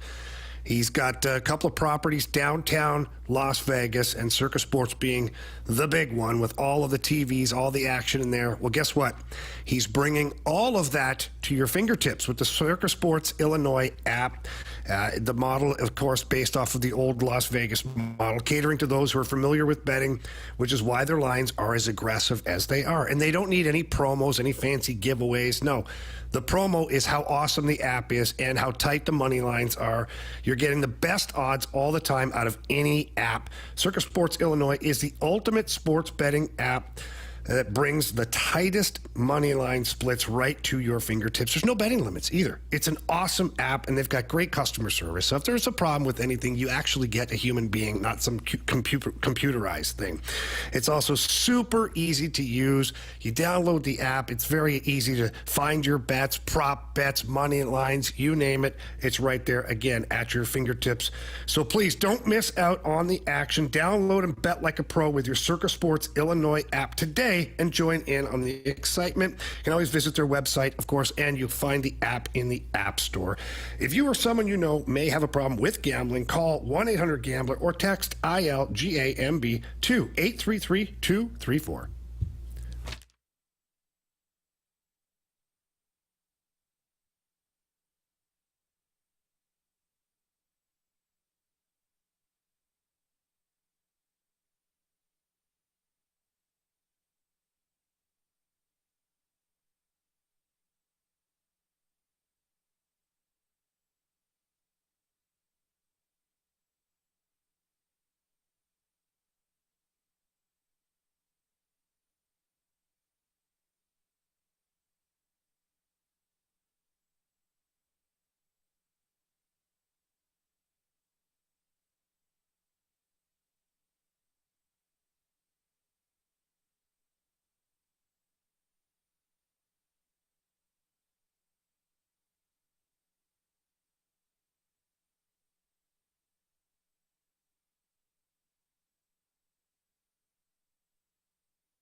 101 ESPN Sports Center. I'm Andrew Marsh. It's time for a Sports Center update driven by Johnny Londoff Chevrolet and Johnny Londoff Autoplex. Your St. Louis Blues picked up their first win of the season in Seattle yesterday, a 3-2 final. Jordan Kyrou with 2 goals. Philip Broberg with his first goal as a Blue. So the Blues head into game number 2 with a win in the record book. They'll take on the San Jose Sharks tomorrow, and you can listen to that right here on 101 ESPN with the pregame starting at 8:30. We're going to talk with Jeremy Rutherford, our Blues insider from The Athletic. That's coming your way next, so stay tuned. We'll also talk with Blues head coach Drew Bannister at 5:30, so make sure you tune in for that as well. Tonight on 101 ESPN, you can listen to game number 4 between the San Diego Padres and the Los Angeles Dodgers. Pregame for that one starts at 7:30.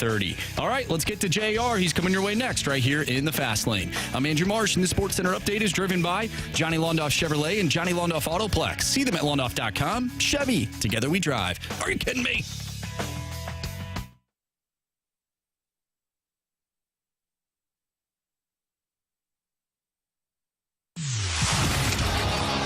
It's time for the Rutherford Report on 101 ESPN. Anything you folks want to know about the fascinating world of pro hockey, here we go. It's Fastlane on 101 ESPN. Jamie Rivers, Carey Davis, Anthony Stalter, our guy Jeremy Rutherford of The Athletic, the Blues insider for us. And JR, what a game one. Blues on track now, on pace to win 82 games. Yeah, that's the first period after watching that. That's how I thought that game was going to turn out. I'm sure Jamie did too. Just like they drew it up.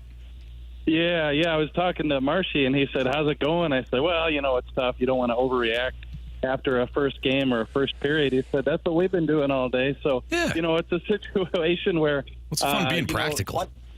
You have to be, right? You have to be. So, one period doesn't make a season, and so give the credit to the Blues. They came back and finished that game off strong. And, I tried not to overreact in the article today, but obviously as they play more games, we get a few weeks, months into the season, we'll be able to make more objectionable kind of evaluations of this team.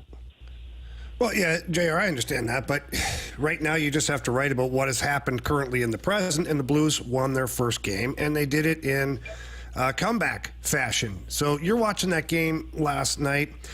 Just today, or following the game, or today you wake up, what are some of the biggest takeaways for you? I think a couple of the biggest takeaways for me, Riv, are the fact that Jordan Kyrou gets off to the good start. He hits that post, and you think, here's a guy who's had a couple slow starts the past couple of years. Is he going to be a guy that can, play well and kind of get the team on his back early on? And he did, and speed wins, right? And he did it on the power play goal. He also finishes off that breakaway. So 2 goals for Jordan Kyrou. Hey, I think the bottom 6 is a lot sturdier than it was last year or the past couple of years, Riv. I think with what we saw from a couple of those guys in particular, the newcomers, Joseph, you get Texay in there. But then a guy who's been around for a while, he keeps doing it. Nathan Walker. Riv, that game is kind of dead. And what does Walker do? He makes sure that Vince Dunn is in his path on the way to the bench, and he stirs it up with Vince Dunn. That gets a little brouhaha going, and I think it breathes some life into the Blues. And, my third takeaway is going to be Jordan Binnington, just right out of the gate, sensational. Not only is he playing for the St. Louis Blues, and that's his number one focus, he's trying to get that Four Nations job for Team Canada. And it's one game, but he looks just like he did last year. JR, there are a lot of new faces on this Blues team. Was there anyone in particular that stood out? Broberg scored the goal. You talked about Joseph and a few other guys. Which one really stood out for you? I think probably Broberg the most. And those other guys had their moments, Carey. Like Holloway stood out with a couple situations. Joseph, I mentioned. But I think Broberg, I think, here we were a couple months ago thinking that, Torrey Krug is healthy. He's probably going to be in the D. If not, it's going to be Ryan Suter playing in the top 4, or it could be a Scott Prnovich in the lineup. And now all of a sudden you have this 23-year-old, 6'4", 212 defenseman who's, using his stick, making plays, closing them out, and he can play physical. And on top of that, he adds a goal. So I really liked what I saw one game with Philip Broberg. So, JR, a couple of notable players not in the lineup last night was Brandon Saad, who, working on that third child coming into the world, and then also Zach Bolduc. Both of these guys can find the back of the net. Like, how do you see this shaking out once this gets back to normal? Because last night you had a couple of good lines up front as far as your top two lines, and then your third and fourth line had really good games too. I'm just wondering, what is going to be the reasoning to change up the lines, and where do you see this going? Yeah, you're going to get Brandon Saad in there as soon as he's ready to play. Yesterday, I don't have an update today. I don't know if you guys do, but I'm still at the airport here in San Jose. Haven't made it to the hotel yet. But yesterday, Drew Bannister said there was no update yet on Brandon Saad. So let's say he misses these 3 games on this trip. When he's ready to play, he's going to get back in there, right? Now, whether it's top 6 or third line, we don't know yet.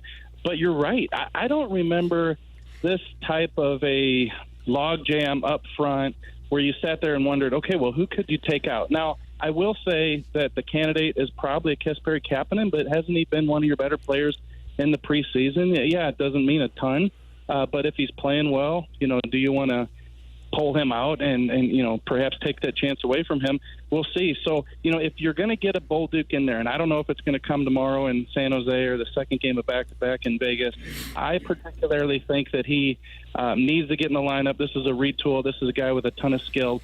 Just like we say with the Cardinals, let him go out there and show you, see what he can do. If he can't hack it, then you've got options.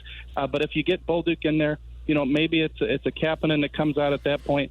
I wrote today, I don't think you should take Walker out, but maybe at some point, if you've got these guys that are coming back and you got to get them in there, maybe he's a guy. But, I don't see how you take out, Riv. I don't see how you take out the Matthew Josephs, the Toropchenkos, those types of guys. I think you leave them in there and let them run.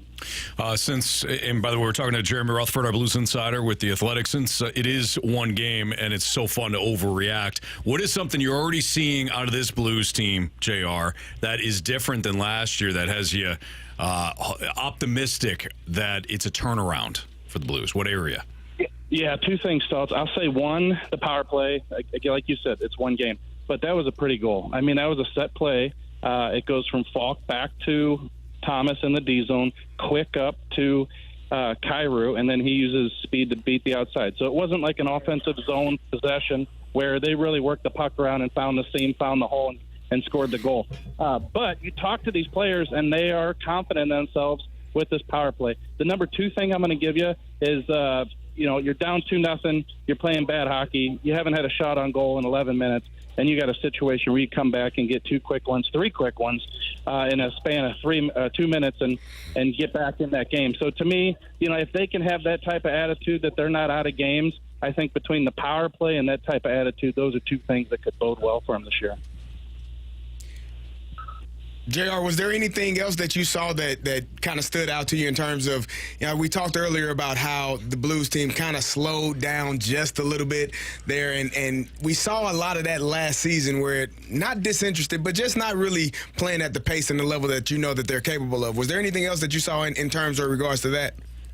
Yeah, and maybe they got, frustrated. I mean, that's going to happen, obviously, game 1, but it's going to happen throughout the course of the season. You're going to get frustrated. Look, Seattle, they were coming at the Blues, and they've got a lot of speed. We talk a lot about the speed with the Blues team this year. That's a team, Seattle, that can skate, and they were getting in on the forecheck and hemming them in a lot. But I think the Blues' speed showed at times. So in terms of things that stuck out or things that I noticed, I think that speed was evident yesterday. It's just that you have to do something with that speed. We can't be after 30 games talking about this Blues team and saying, hey, yeah, they're fast, because if you're fast, you skate the puck out of the zone, you get it out, but if you don't do anything with it, then what good is it? So I think if they can turn that speed into something positive, that's going to be really good for this team. JR, we'll let you go. We know you're trying to get to the hotel in San Jose. We do appreciate you doing this hit for us, and we'll talk to you again next week. Yeah, for sure. Hope you guys could hear me there, and apologize for the situation. But thanks for having me, and we'll catch you next week. No, we heard you very clear, JR. We appreciate you, man. We'll see you. All right, see you guys. All right, that's Jeremy Rutherford, our Blues insider here. He's with us in The Athletic here on 101 ESPN. We are going to do the Stalter Stackup, otherwise known as the Fast Lane Stackup. We'll find out how wrong Carey how wrong I am about certain teams. Next, I want to win ESPN.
All right. Do you have a renovation that you're currently thinking about doing at your home? Maybe it's a kitchen or a bathroom.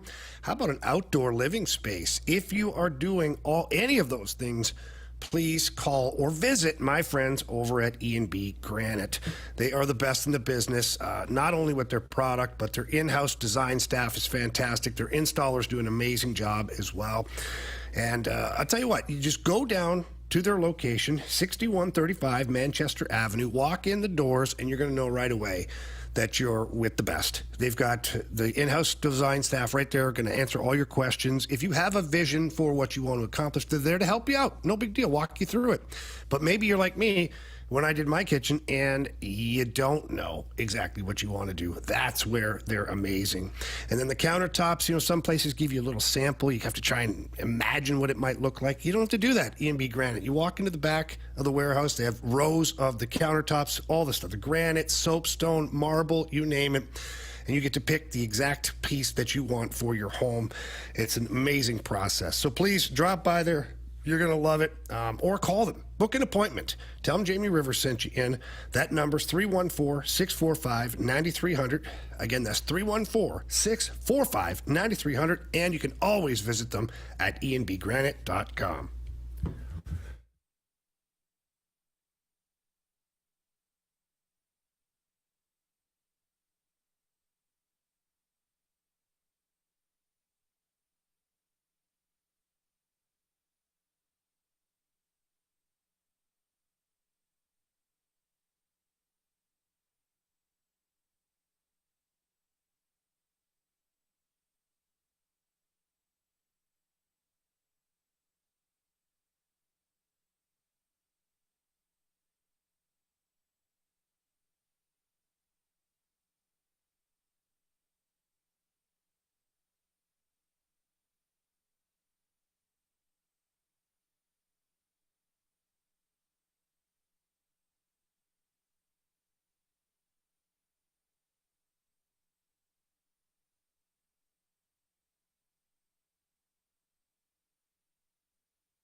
Oh, Sean McVay has the best playbook. Oh. Stalter on the fumble. Oh, my God. Anthony. You like that? You like that? You're wrong on this one, Anthony. Anthony, who cares what you think? On stacks, on stacks, on stacks. Nobody, Janet. Not a damn person. But it's fun anyways to do the Stalter Stackup, which we've turned into the Fast Lane Stackup. So here we go, the top 10 teams in the National Football League. Starting with... number 10. I still got Jamie's Buccaneers here. Sure, they stubbed their toe in Atlanta, but Baker Mayfield's still an absolute stud. Defense was missing some pieces. I think they're going to bounce back at some point. So I got the Buccaneers at number 10, which is an important spot in the Stalter Stackup. It sure is. It sure is. Anthony, I'm right there with you. I've got the Bucs at 10, hanging on by their fingertips at this point. But nonetheless, I didn't see anybody else that really kind of stepped up to push them out of the top 10. So I've got them at 10. I have the Bucs at 10 as well. Yeah, I mean, they are. It's a very difficult task. They lost in overtime to the Falcons on Thursday night. Very good game. Played hard. Both teams played hard, my man. But didn't come out with the dub in Atlanta. But I still think they're one of the top teams in the league right now. I have the Green Bay Packers at number 10. Green Bay Packers, number 10 for me. I know, they lost against my Vikings, but they had a good second half. Jordan Love had a fantastic throw in the end zone this past weekend, but they still won the game. That was a beautiful throw. That was. It was a great throw. Yeah. Great throw. Yeah. Avoided the safety. He had a couple of good throws that day. Yeah. Yeah, that one that we're talking about went to the other team. Yes, it did. Here, take it. I got Green Bay at 10. No. Number 9. I'm not going to give up on the Kyle Shanahans just because they're banged up. They're going to be there in the end. So I've got them at number 9. I got the San Francisco 49ers. Now, I know they're 2-3. I know they've blown some games. But when this team gets right, they're going to be right back in the NFC Championship game. So I got them at number 9. Go Tigers. Go Tigers. All right. Anthony, you and I are in lockstep, buddy. Oh! Yeah, I've got the 49ers at number 9. I almost left them off because this is supposed to be power rankings. It's like in the now, not like the back of their baseball card. Right. But I still think that injuries are their biggest problem right now, and that once they get some of that figured out, they'll be back winning some football games. So I got them at 9. Shame on both of you. Thank you. They should have been left off. Okay. Packers here, number 9. Yeah, go with the 49ers. They lost to the Arizona Cardinals. Yeah, the kicker Who was hurt. you guys said was terrible. Yeah, you both did. You both said I said Kyler Murray's terrible. No, you said the Arizona Cardinals We called them were frauds. a terrible team. No, we called them frauds. You called them terrible. We called them frauds. Which is also known as terrible. You guys had them in the Super Bowl. We just had to pump the brakes. That's reserved for the Giants. Exactly. We had to regulate you guys a little bit. Clearly. Well, I got the Packers here. I think they've been playing really well. Jordan Love back healthy. They got a big win against the Rams this past weekend. Jordan Love threw one in the end zone for the opposing team, but it happens from time to time. But then he makes great throws that you see downfield that are amazing, and you get excited. So I got the Packers here. Speaking of terrible, I have the terrible towels at number 9. The Pittsburgh Steelers, number 9. Look at that. Where do you have the Cowboys? 8. Cowboys are not on my list.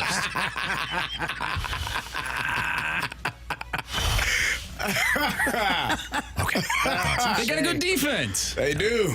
We'll see what happens to the offense. I just said that they have a fraudulent offense. Yeah. But we'll see what happens if Kyle Allen steps in. Maybe Russell Wilson will do some high knees and step right onto the field here in a few weeks. I don't know. That's right. But Steelers country. Yeah, let's steal. But let's weld. Might want to avoid that one. Trying to make Carey happy here. Put him at number 9. That's nice. Number 8. So I got the Green Bay Packers. Jordan Love and company. The Green Bay Packers. I don't really trust them, but I also think that they're better than what they've shown. It's one of those deals. But I know they're well coached. They got a couple of dubs this year without Jordan Love, and now that he's back and he's rolling a little bit, I think that offense is excellent. So I got Green Bay here. Same here, Green Bay. You guys are cheating off each other, eh? No, we're not. All the way from San Jose. Exactly. We got people out there. We know. This next one we won't have. Stalter's got lots of people out here. Yeah, I know. It's your favorite team. Go Teal. I got the Commanders here. I had them 10 the last couple of weeks. They have been playing well. I have been fighting this. They are leading the NFC East. Jaden Daniels is playing extremely well. I don't know if it's at an MVP caliber level, as some people are saying. I don't know if we're there yet, but he has been playing extremely well, and I like what they're doing. They're just winning games. Give me Jamie's Tampa Bay Buccaneers at number 8. Wow. That's high. Wow. Did you elevate them? Yeah, I think they're fine. Honestly, the top 5 are pretty.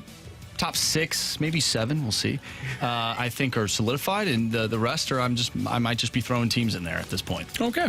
So, all right. Number 7, thank you. This is where I have the Commanders. I still think they're fraudulent. I do. But you can't deny how good they've looked. I think eventually that the wheels will come off.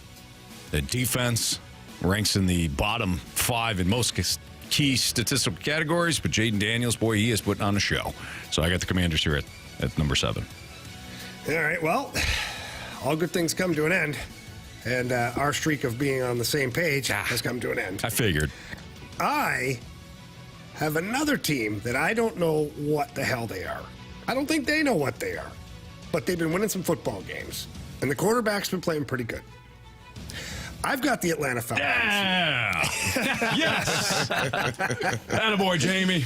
Yeah, Kirky football. I mean, he's certainly got me bamboozled right now, so we'll see. Just dropping 500 yards like it's nothing. Nice work, Jamie. Unreal. You're a smart guy. Here, I have the Philadelphia Eagles. I know they had a week off last week, but guess what? They are back. A lot of guys are going to be back healthy. I think that this is the team that wins the NFC East, which is why I have them ranked higher than the Commanders, even though they had a week off last week. I think they're going to be A-OK. Good things don't come to an end. Jamie, I also have the Atlanta Falcons at number 7. All right. You guys are spot on. Nice job.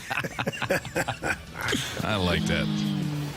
Number 6. I got the team that Carey hates, the Buffalo Bills. Oh, my goodness. Should have won that game against the Houston Texans last week. At 6? Yeah. Why are they on your list? Josh Allen's an absolute stud. Defense will start to get a little healthier. When? I don't think they're frauds. I think they're for real. And they're going to win the NFC, the AFC East. When they lose to the Jets next week. They're not going to lose to the Jets. They may not lose to the Jets, but man, Anthony. That's a tough all right. Josh Allen. That's all you need. Yeah. That's all I got. That's so good. They got James Cook. Keon Coleman. Khalil Shakir when he's healthy. Yep. Yeah, sure. Yep. Von Miller when he's not suspended. Yeah. All righty. Moving along. Number 6 for me is the Houston Texans. Still believe in this team. C.J. Stroud is an excellent quarterback, and not only his quarterback play, but listening to him do interviews and talk about football, he's mature beyond his years, and I think that team is in great hands with him. So I got them at 6.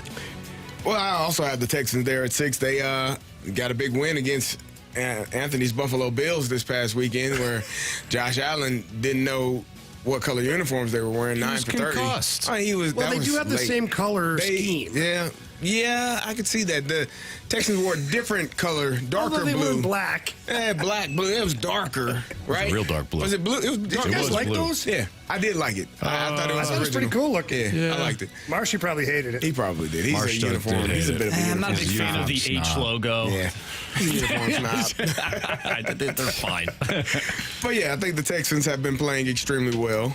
C.J. Stroud, Nico Collins is going to be out for some time. He's put on IR, I think, with a hamstring injury. Yep. But so we'll see how they look without the league's leading receiver right now. I also have the Houston Texans at number 6, and you guys mentioned the Buffalo Bills. I forgot to put them on this top 10 list. Maybe that says something. I did. You didn't forget. You did. But you guys are fools. There's a fool in here. They're frauds. Houston, number 6 for me. 5? No, it's not Carey. It's not us. You're right about that. Texans. I got the Texans. CJ Stroud's putting on a show. This is another team I don't necessarily trust. Like, I don't think they've looked that great, honestly. And I say that every week. But they're winning. Exactly. So I got them 5. So that's where I go with my team at number 5 is they're winning. The Commanders. I got the Commanders at 5. They're 4-1, leading the division. Jaden Daniels looks amazing. Yeah, the defense is to be desired, but they're still winning. Commanders. Right here, I have Anthony's Atlanta Falcons. Yes! Huge win Thursday night. This is the team that's going to win the NFC South, and I don't think it's going to be close. Sorry, Jamie. Yeah. Think they're the best team in the South. I think it's evident. They went and beat the Buccaneers. Like a drum. Yep. Not like a drum. They just beat them in overtime. It was good. It was a win. But 500-plus yards passing by old Kirky showed me a lot. So I got the Atlanta Falcons right there. Give me the Washington Commanders at number 5. Yeah, boy, Marshy. We'll speed through these other ones here. Number 4. Go through them here. Jamie's Lions, 4. Lions. All right. Ravens. Ooh. Ravens. Number 3. Ravens. Ravens. Lions. Lions. Yes. Number 2. The Marshies Minnesota Vikings, 5-0, baby. Best team in the NFC. I got the Chiefs. I got the Chiefs. I knocked my team down. You can't have a second half like that. Minnesota's number 2. That's 2 weeks in a row. That's right. I don't like that. They need to play better in the second half. I agree. They're number 2 for me. They did ball. They did. Okay. Number 1. Yeah, the 3-time in a row Super Bowl they won champions. You're counting this year already? Yep. That's why they won't do it. I got Red the Nation. I've got the Vikings here. Vikings Although for me, they've too. stumbled a little bit. They've been more impressive the entire season than the Chiefs have. I have the Chiefs. And I didn't do that on purpose at all. Same with me, leaving out the Falcons in the top 10. That's ridiculous. Yeah. It's ridiculous. He hates his team. He does. You know I don't hate them. I love them. That's ridiculous. You hate to love them. Moment I put them in the top 10, they lose to the Panthers this week. Not doing it. No, not doing it. Not if I pick the Panthers. Very true. All right. We have our Sports Six-Pack coming up next. So if you got a question, 314-399-9646. That is our Air Comfort Service text line. Again, Sports Six-Pack next.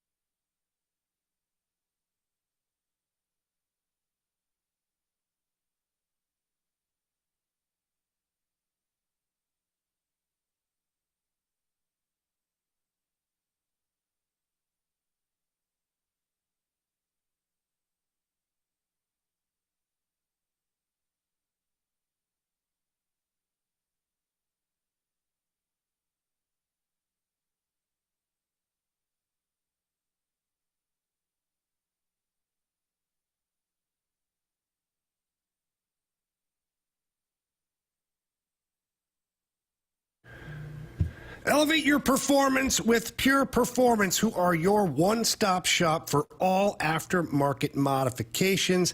Not only are they known for the amazing inventory that they have, but it's the quality work and outstanding customer service. Stop by their 25,000 square foot facility located right there off of Highway 70 in St. Peters. Make sure you get in. Ask for Shelby. Shelby is the sheriff over there, and she's going to take great care of you. Tell her Jamie Rivers sent you in, and whether you've got a Jeep or a Bronco, a pickup truck, heck, even a minivan, Pure Performance has accessories and modifications for every single vehicle. And not only do they have the great big oversized tires and all the custom wheels and that, they also have wheels and tires for every vehicle that's on the road. Doesn't have to be big and fancy. They've got everything in-house to take great care of you. And they're going to do that. So please stop by again and have a look. You're going to love the inventory. And then when you pick up your vehicle and it's completely changed and they've added these things, you're going to be so impressed. And that's my friends over at Pure Performance. For more information or more pictures or looking at the inventory that they have, visit them at pureperformance.com. Again, that's pure, P-U-R, performance.com.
question. It's time for the Fast Lane to answer your sports questions. I want to ask you a bunch of questions, and I want to have them answered immediately. Asking me all these weird questions. Answer the question. Answer the question. Answer me! The Sports Six-Pack is brought to you by Paramount Men's Medical Center. Suffering from ED or PE? Your first treatment is free at ParamountMen'sMedical.com.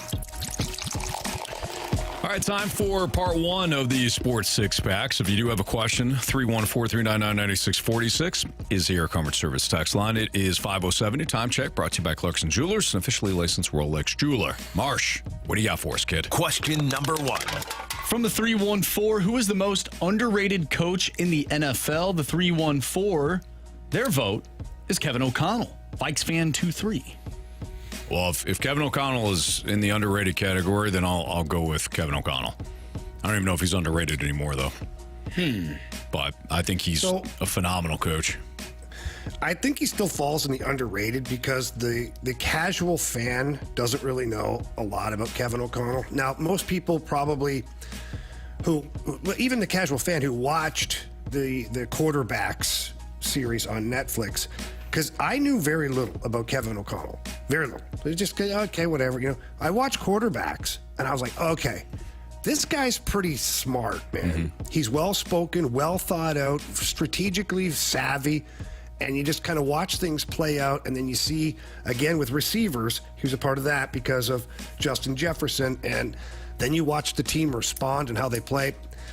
So I would go with Kevin O'Connell for sure. I don't think he's underrated from a football standpoint, but from a casual fan, I think that he's still relatively unknown.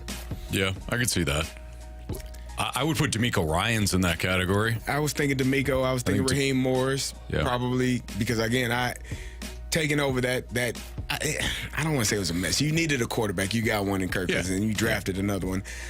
But that wasn't – They couldn't figure out a way to get all those guys going in the right direction last couple of years. So I like that one. I don't know, man. LaFleur, he always gets overlooked, and he was able to win 2 games with Malik Willis while his starting quarterback was out. Yeah, like that's a coach for me that is got to be underrated because nobody talks about him in that light. Mm-hmm. When he had Aaron Rodgers, you got Aaron Rodgers. He's supposed to go 13-4. Right? Is he? Like, to me, he's a really good coach year after year, and to come up with those what they did while Jordan Love was out, I think was really big. Yeah, I agree with that. I was going to say LaFleur, but I don't know if he qualifies. He's underrated. If he qualifies, I think he is. Yeah. All right. Because he doesn't get talked about enough. I would go Kevin O'Connell. I would go LaFleur. I would go D'Amico Ryans in that order. Okay. Question number 2. This one comes from Hockey Bob. I still want to know why Zach Bolduc was not on the opening game roster, as Jamie literally guaranteed he would be. Hockey Bob. He wasn't on the opening day roster because you needed to meet salary cap compliance, and he's one of the only players you have on your roster that doesn't have to clear waivers to go to the minors. So it was an easy paper transaction for the Blues to waive and put him on the American League roster and then recall him immediately, and he still almost played last night. Drew Bannister talked about maybe even putting him in last minute, but he hadn't had a full practice with one of the lines yet. So yeah, you'll see him tomorrow night or Friday night for sure. He's going to get his first game. So sit back and enjoy the ride, Hockey Bob. Question number 3. From the 309, in your opinion, why do college quarterbacks tend to stay healthy, but quarterback injuries are more frequent in the NFL? Bigger, better players hit harder? I don't know. Probably. I don't know if they tend to stay healthier. You still get guys getting hurt. Wegman for Texas A&M was hurt. I don't think Mizzou knew he was going to play, so that's why that happened. Beck's been banged up a fair amount. Quinn Ewers is hurt. Yeah. He's been out for, I guess, 3 to 4 weeks. Yeah. But in general, I understand the question. I think because most college systems get the ball out, really quick. They're not reading the whole ton. They're not. They don't have to sit in the pocket as long. So you don't have the pass rushers. Now, you can also say that you don't have the offensive line, but I think it's more of a scheme and a system thing where if you're in the NFL, and you're letting some of these routes really develop, you have got to stay in the pocket. Right. And let them develop. Yeah. In college, a lot of times the field's cut in half. Yeah, and you're making one read and get the ball out. It's RPOs, it's either run or pass based on the number of people in the box, and you know where that pass is going to if you're going to pass it. But I don't know. I don't know that a lot of, I guess quarterbacks in the NFL do get injured from time to time. But I think it's all about the same. Injuries are injuries, man. You're either healthy or you're not. Yeah. Question number 4. From the 636, have you seen any of the Inside the NHL shows on Amazon Prime? I think they are even better than Hard Knocks. I haven't seen it yet because I'm on the road here, and my kids made me promise to not watch it without them. Oh, wow. so I'm holding off till I get back in town on Saturday or Sunday. I can't remember what day. And then we're going to start queuing it up. But I've heard unbelievable things about the series. I've certainly obviously seen the snippets on social media of the behind-the-scenes stuff. Like, they got some really raw footage of this whole, like, these players and everything that they went through. I think it's great, man. I think it's great that the world is finally getting to see, the hockey players of the world and to see their personality and what it's like to be going through an NHL season and the stresses of some of the players and the concerns and the injuries and things like that. So I haven't seen it yet, but I'm really looking forward to it. I have watched the first episode, and it revolves around the Toronto Maple Leafs and the Boston Bruins in that playoff matchup. William Nylander and David Pastrnak are the two guys that they're going around and interviewing. It is awesome. At least the first episode is awesome. Haven't watched the rest of it, but to me, I think it is better than Hard Knocks, or it's at least close. So it's really cool. I definitely recommend everyone checking it out. Question number 5. From the 314, do you think there will be an undefeated team going into the college football playoff? No. I think it's why. I mean, look, we all thought Alabama, after beating Georgia, probably was going to make a run. They lost to Vanderbilt the next week. I know we all think Texas is invincible, but it wasn't Tennessee invincible? Oh, Tennessee was, that's a wagon. Tennessee is phenomenal. We love Tennessee. Went right into Fayetteville. Got it handed to them. Tennessee. Exactly. Texas. Ohio State and Oregon are playing this week. I'm trying to pull up the Miami.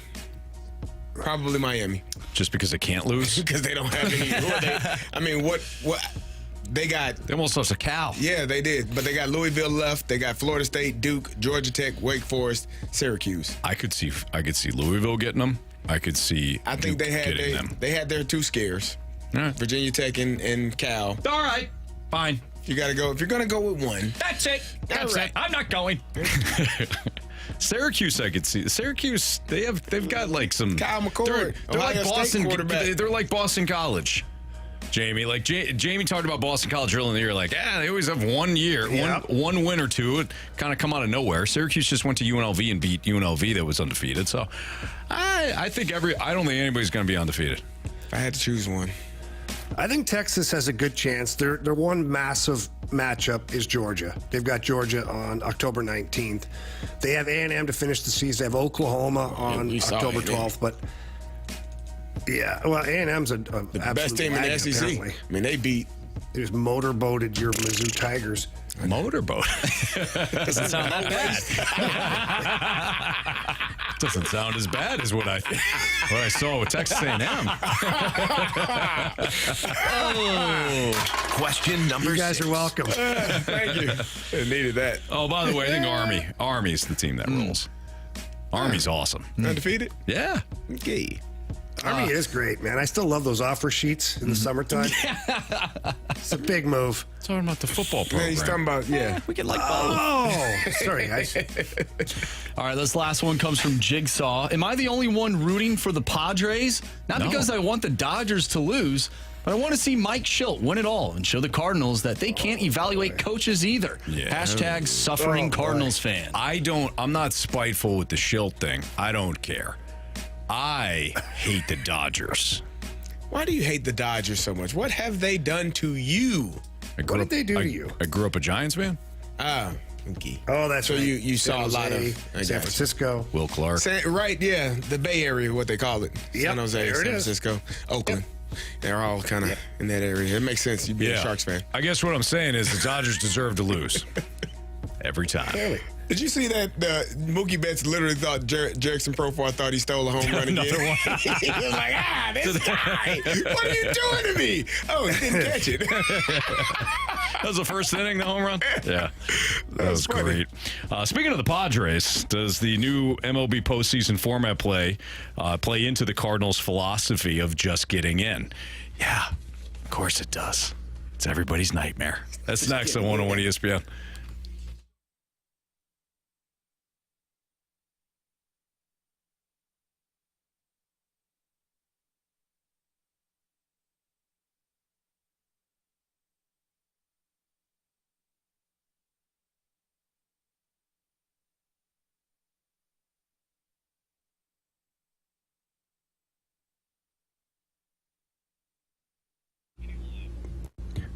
All right, fellas, are you currently using ED meds? If you are, nobody cares. I certainly don't care, but I do care if you're paying too much for your ED meds. And the little blue pill and the gummies, all those things that are advertised, you're paying too much for it. That's why you go see my friends over at the Medicine Shop in St. Charles. They are your destination for cheap ED meds. They've got a generic called Sildenafil. You get that for less than $2 a pill, fellas. Less than $2 a pill. Prescription required, of course.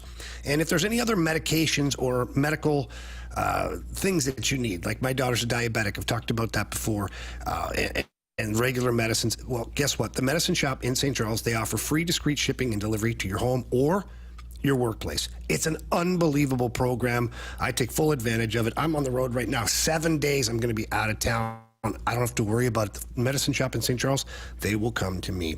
And the staff over there is fantastic too, by the way. Walk in, tell them Jamie Rivers sent you in. They'll answer all of your questions, and they will treat you just like family, and that's why I love it over there. So please, again, visit them. And for more information on anything that I just talked about, visit them at stcharles.medicineshop.com. That's stcharles.medicineshop.com.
It's a Fast Lane on 101 ESPN. So, Marsh, you were listening to, I think, BK and Ferrario, right?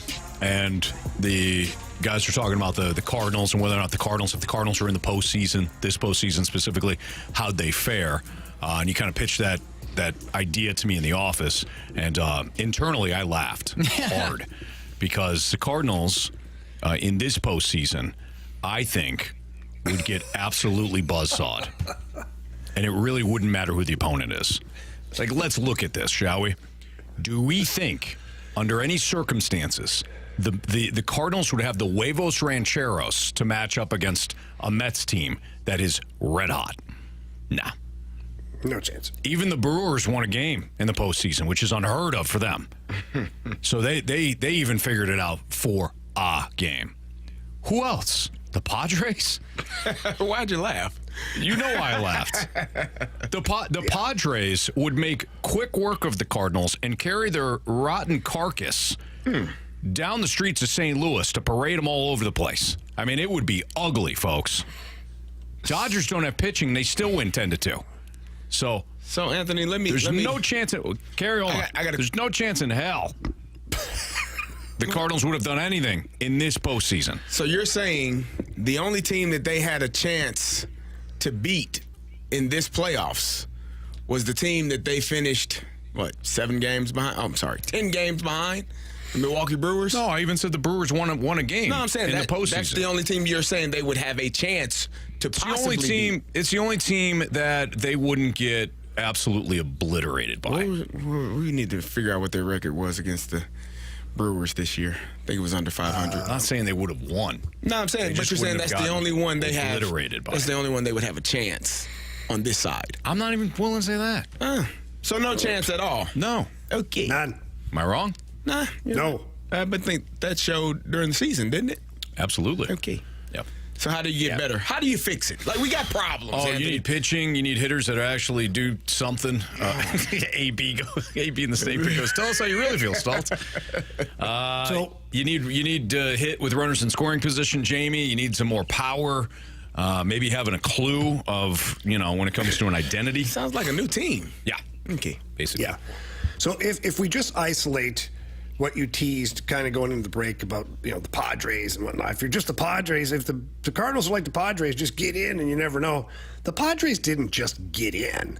No. They had 93 wins, and by the way... The Mets just got in. The Mets just got in. But they're on the verge of potentially beating the Phillies, although they're down 1-0. The Padres had 93 wins, plus 91 run differential. Mm-hmm. Your Cardinals had 83 wins, minus 47 run differential. Yeah. And we're not even talking in the same area code at this point. No chance. I'm with you, Anthony. I don't think the Cardinals, there's not one team that made the playoffs that the Cardinals could have been competitive against. Agreed. That's bad. I don't think it would change their viewpoint. I think a team like the Mets, they say, well, yeah, we just got to get hot. No. But look at the players the Mets have. The Mets got dudes. They got Lindor. They've got Pete Alonso. They've got Brandon they've got some Nimmo. guys. They've got Starling Marte. They got Mark Ventos, who's unfortunately made an error to allow a run in, but he's been red hot. Their young catcher's a stud. Yeah. They got guys like Jose Quintana. Cardinals would never be able to get a guy like Quintana. No, Anthony, they actually They actually had Jose Quintana. No, I'm talking about Quintana from the Mets. Yeah, he pitched here. He pitched in the playoffs for the Cardinals a couple years ago. What the F? They didn't want to re-sign him, Anthony. Sorry. It's a financial decision. Deal with it. Okay? Wow. All right. I will. Seems like a bad one. Yep. Probably. So, even if you look on the American League side, the Royals actually have pitching. The Padres can bang. I mean, the Dodgers don't have pitching, but the Dodgers can bang hard. Ever. Especially that Ohtani guy. That's a big dude. They all can. I don't know, man. What do you... we know this. That's why they didn't make the playoffs. Playoffs? I'm just saying, they're to anybody, for anybody to think. They shouldn't think that. For anybody to think, if the Cardinals are in the postseason. Why would you think that? Why would you think that? Exactly, that's what I'm saying. Listen, this team has some work to do in the offseason, whether it's going less expensive and finding younger players that perform well. I'm all for that. Just as long as there you go, good players. All right, we got to get to Drew Bannister. Okay, enough on the Cardinals. Let's talk to the Blues head coach. Came with a huge win yesterday. A winning team. Talk to the winning head coach next on 101 ESPN.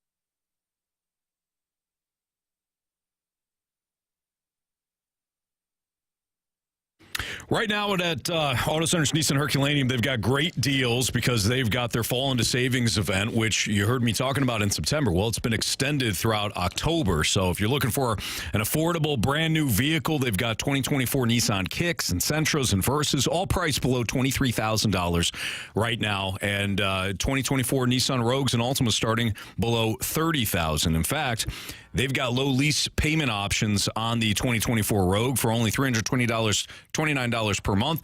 You take home a brand new Rogue, and you're going to love it from Auto Centers Nissan Herculaneum. With over 700 new and used vehicles all in one location, it's the largest and best used selection in St. Louis. You're bound to find the perfect vehicle and the financing options to match your lifestyle and, of course, your budget. New Nissans and select used vehicles come with the complimentary lifetime warranty. The new Nissan comes with a 30-day return promise and complimentary Nissan maintenance plan. Those are some of the upsides when it comes to the current vehicles. But again, they've got pre-owned vehicles as well. You can make car buying fun again with Wiggity and the gang down in Herculaneum. It's Auto Centers Nissan.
101 ESPN Sports Center. I'm Andrew Marsh. It's time for a Sports Center update brought to you by Saliga Heating and Cooling. Your St. Louis Blues took down the Seattle Kraken yesterday in Game 1 of the regular season, a 3-2 final. They'll take on the San Jose Sharks tomorrow. You can listen to that one right here on 101 ESPN with the pregame starting at 8:30. We are going to be joined by Blues head coach Drew Bannister. That's coming your way next right here in the Fast Lane. I'm Andrew Marsh, and the Sports Center update is brought to you by Saliga Heating and Cooling, an independent American Standard heating and air conditioning dealer.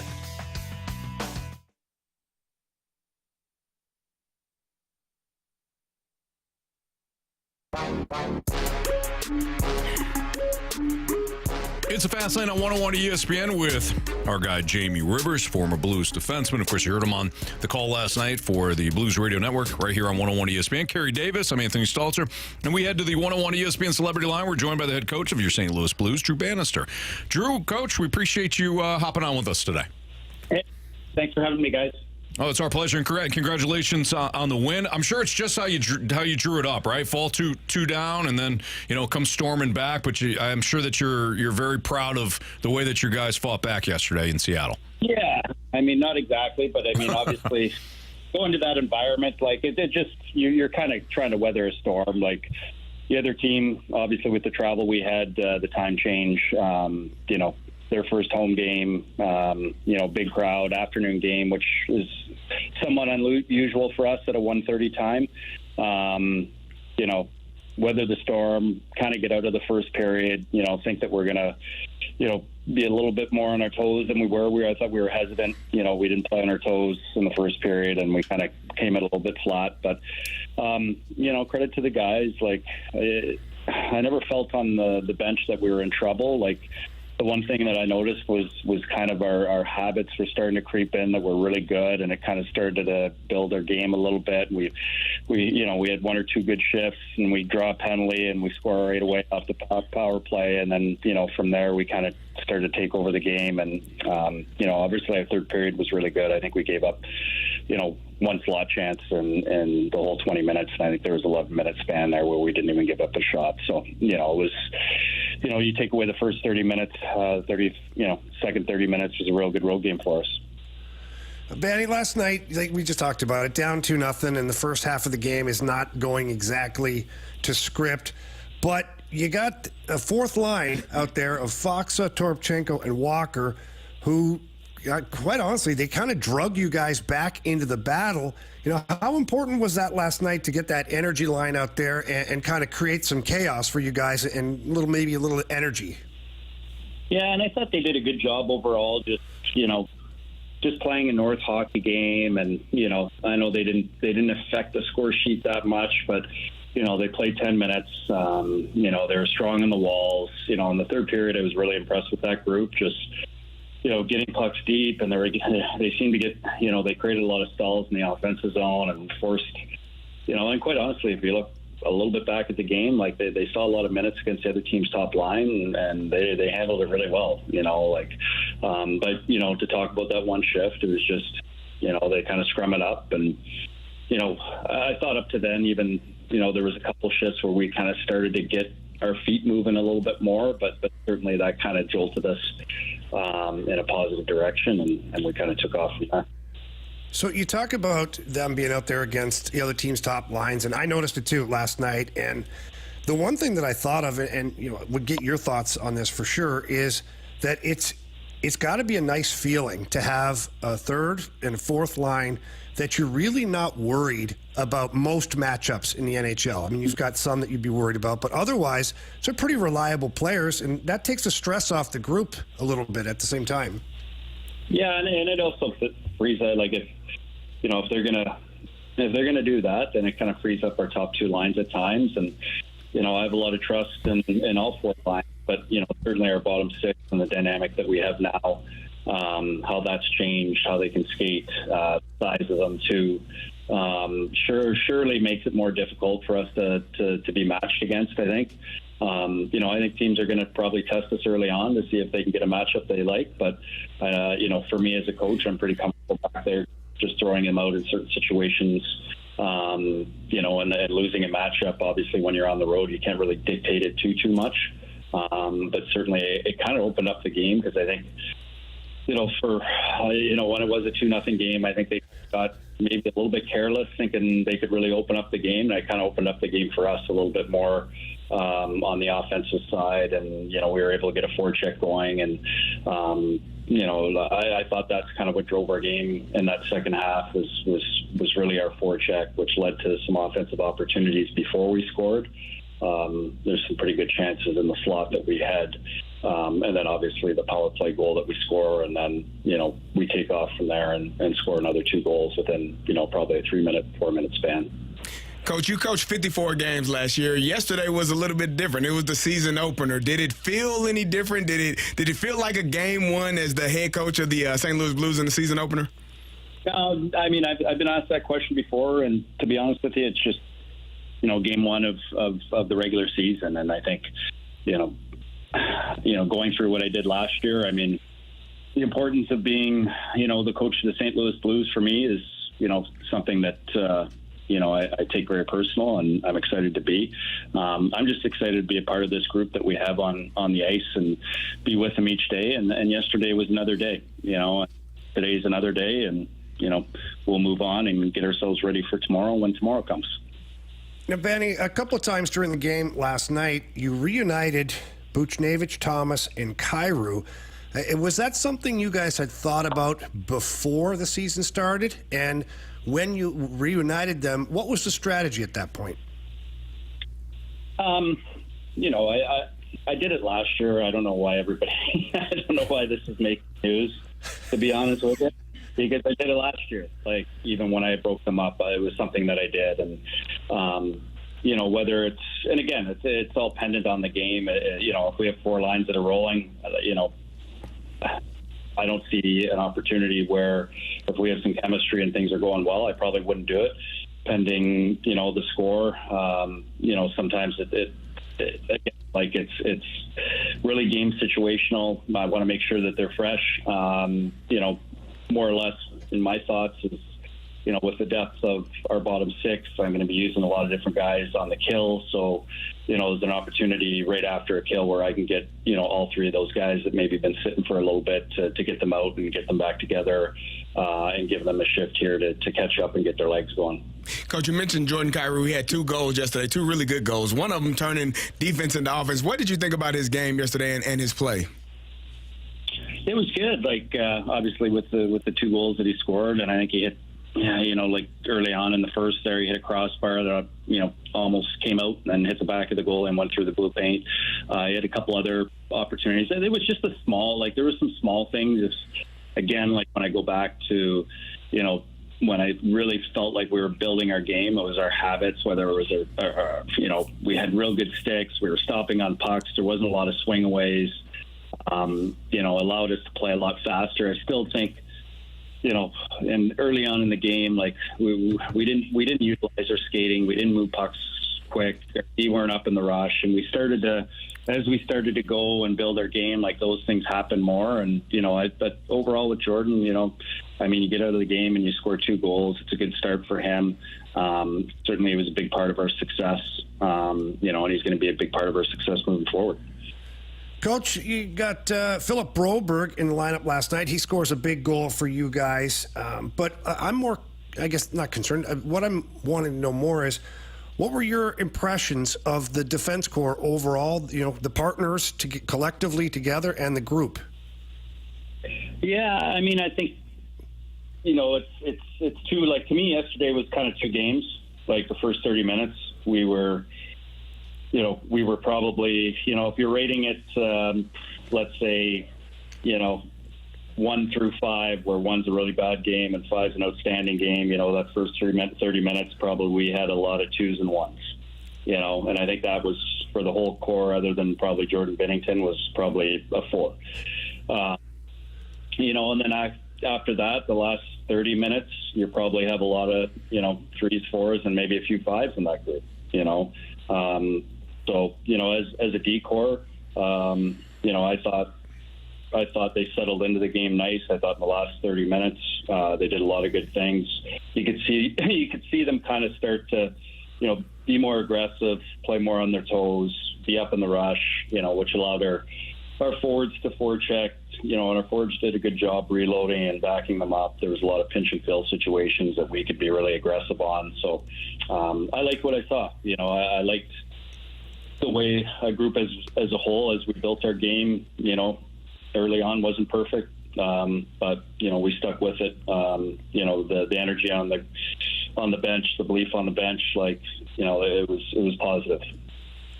You mentioned Jordan Binnington and just his performance overall, but for a team like you guys with so many new faces in the lineup and whatnot, how important is it to the success of the group to have a guy like Jordan Binnington where when the wheels fall off a little bit, you still have somebody back there that 9 times out of 10 is going to make a great save?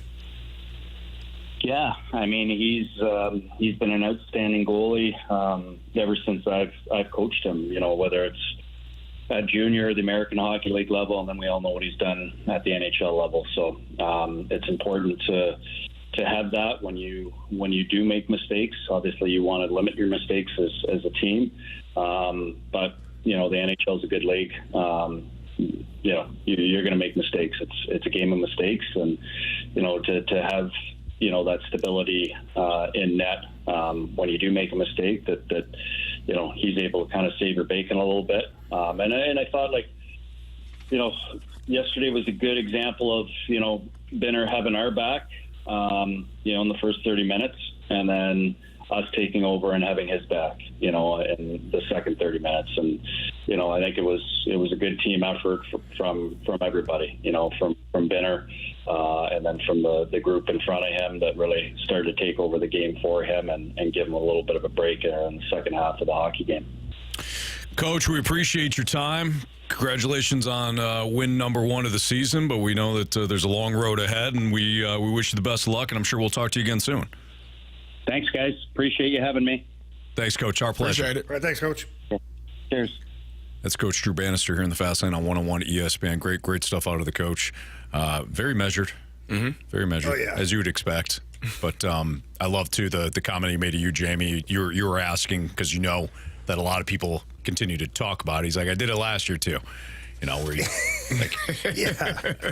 But I was going to follow up on that just a little bit and say, I understand you did it last year, too. But last year you guys were kind of, all over the map a little bit. This year there was a very concentrated effort to say that Pavel Buchnevich is going to be your second line center. We're not just messing things up. But it's okay. He's had enough of us. He's in full coach mode. Absolutely. Just wait till, just give it a month or so till he has us every week. He's really going to be done with us.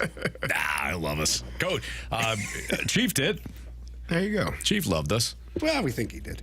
What the he reneged on the meal he was supposed to bring us. Yeah, that's true. Yep, you're absolutely right on that. All right, we've got Bet the Board. We've got 3 stars of the day. We have criticisms and compliments next on 101 ESPN.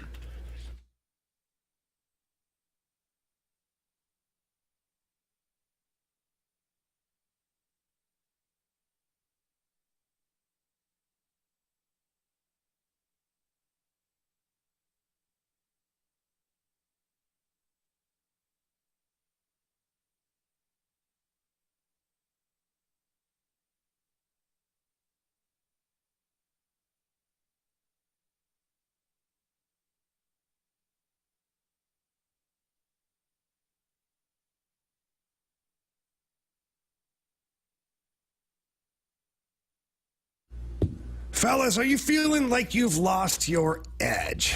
Maybe your energy, your focus, your drive isn't what it used to be. It is time to get back on track with my friends over at Mentality. I was suffering from some of these exact things: fatigue, low energy, weight gain, muscle loss, mood swings, irritability. I mean, Anthony, I was irritable. Man, you were irritable. Wow. Oof, tough.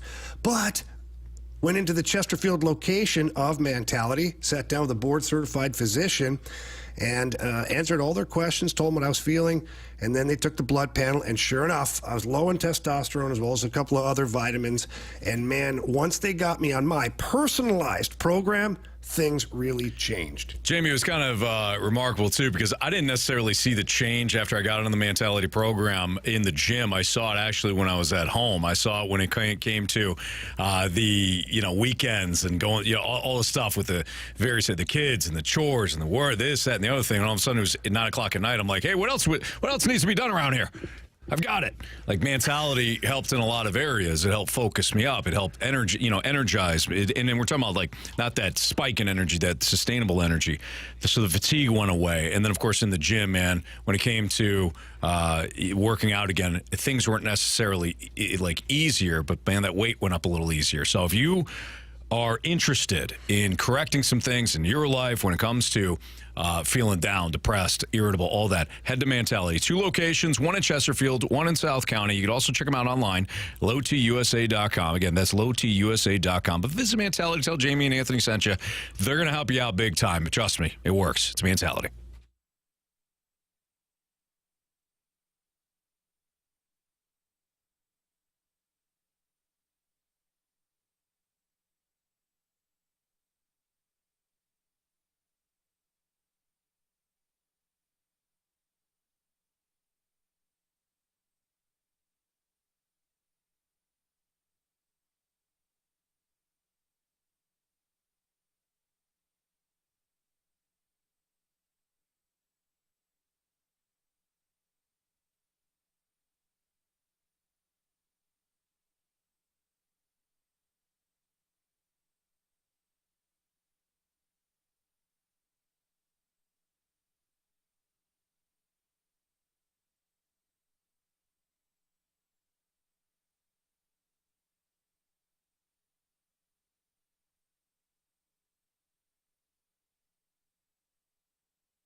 If you missed anything from today's show, you can always download the podcast available at 101ESPN.com or on your 101 ESPN mobile app. It's all brought to you by Dobbs Tire and Auto Centers.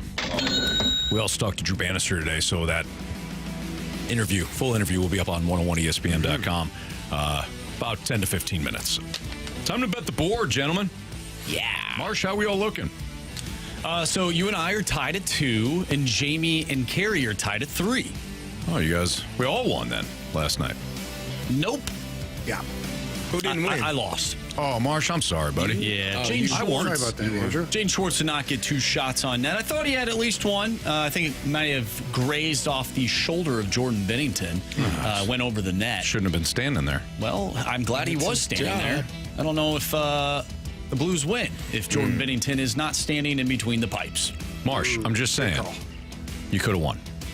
Yeah. Let's roll. All right. Give me Fernando Tatis Jr., 1.5 hits, runs, RBIs, minus 140. I don't know if you guys know this. Who saw that coming? He's been on fire. He's on fire. NBA jams? Yes. It's all right. So NHL here. Vegas Golden Knights, their home opener tonight against the Colorado Avalanche. Give me the Avalanche on the money line, minus 108. Wow. The Avs. All right. Marsh, what do you got? All right, I'm going to the NHL as well. I'm looking at the Toronto Maple Leafs and the Montreal Canadiens. Give me over 1.5 first period goals at minus 146. I need 2 goals in that first period. And you're going to get them. Maybe. I believe in you. I'm also going to go with the NHL. I'm going to take the Rangers, minus 150. They've owned the Pittsburgh Penguins in years past, winning 7 out of the last 10 meetings. Shesterkin between the nets. Bless you. Between the pipes, though. Bless you. Yes. Rangers, minus 150. Okay. No, you love it, Jamie. It's phenomenal. I don't love it. You like that? I love it. All right, I'll text you later. I don't like that. I'll text you later after Rangers win 4-2.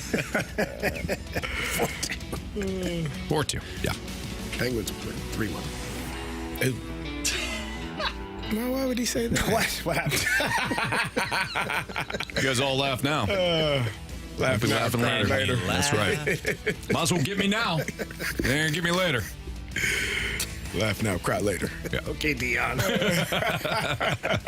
All right, Marsh, what do we got for criticisms and compliments? All right, this is from earlier in the show from the 314. Gentlemen, I need your best show today. I'm doing my colonoscopy prep cleanse from 3 to 5. First time.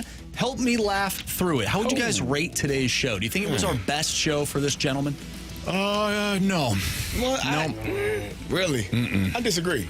I think every day it just gets better and better.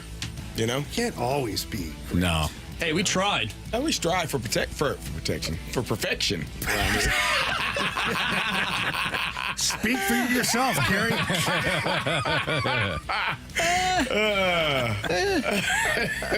You see my litter? Oh, man. Oh, boy. Grady. To the next one. From the 314. Gentlemen, your continued focus on the show clock is awe-inspiring. Y'all continue to raise the bar. I think right as this texter sent that, we got off clock for a second. Well, that's what happens. It is what it is. That's what happens. You take your eye off the ball one time, and you wind up, I don't know. Missing the fastball right down the middle with bases loaded. I mean, Anthony does a good job. You do a fantastic job. I mean, he's no Mike McCarthy, but he does a real good job. Or Sean McDermott. No, that's a compliment. Or Nathaniel Hackett. Any of them. Don't know how to manage the clock. No. Man, we're going to throw 3 straight times from our 1. Yeah. And give the Texans Solid the ball idea. back. This'll work. It won't work. You're more of a Eli Yeah, but he's Drinkwitz. 4 yards in the end zone. Kicking the field goal. He's going for the over guy. Kicking the field goal for no reason. Oh, it was a reason. Shouldn't have been his reason. Lisa says, have a good night, guys. Go Padres. Go Royals. Okay. Thank you, Lisa. Thank you, Lisa. Have a great night. All right, let's get to our 3 stars of the day. Our 3rd star of the day goes to a hockey guy. Always knows what he's talking about. In fact, he won the Gauntlet today in hockey. Hockey guy Carey Davis. Carey Davis. I love it. The delay? Yeah. I try to speed it up too to go even faster, so it doesn't have that. But It's awesome. All right, our 2nd star of the day goes to teams who motorboat other teams instead of boat racing them. Yes. Gotta love it. Carey. That's what he was trying to say. That's what he was. Yeah. But he said what he said. He said motorboat. He meant what he said. Those motorboating sons of guns. Yep. All right, and our first star of the day goes to Old Man Sam. Old Man Sam. Oh, Sammy Darnold. According to CD, we'll eventually have the mask taken off. It's Old Man Sam. That's Old Man Sam. I knew it. Would have gotten away with it, too. Not you meddling kids. All right. Everybody have a great night. We appreciate you listening. We got Padres-Dodgers tonight, right, Marsh? Yes. Padres-Dodgers tonight. Got a little baseball action for you. By the way, the Phillies are up 1-0 end of the fifth now. Mets have had several opportunities to score a run, and they've decided we don't want to. We don't want them runs. Go to Game 5. Might go to Game 5. Go home. Yeah. All right. For Jamie Rivers, for Carey Davis, for Andrew Marsh, I'm Anthony Stalter. Again, we appreciate everybody listening throughout the course of the show today. We'll be back tomorrow at 2 o'clock. Snake Pit. We have a great night tonight. We appreciate you. And I had way too much time when I decided to wrap this up. We're good now. See ya.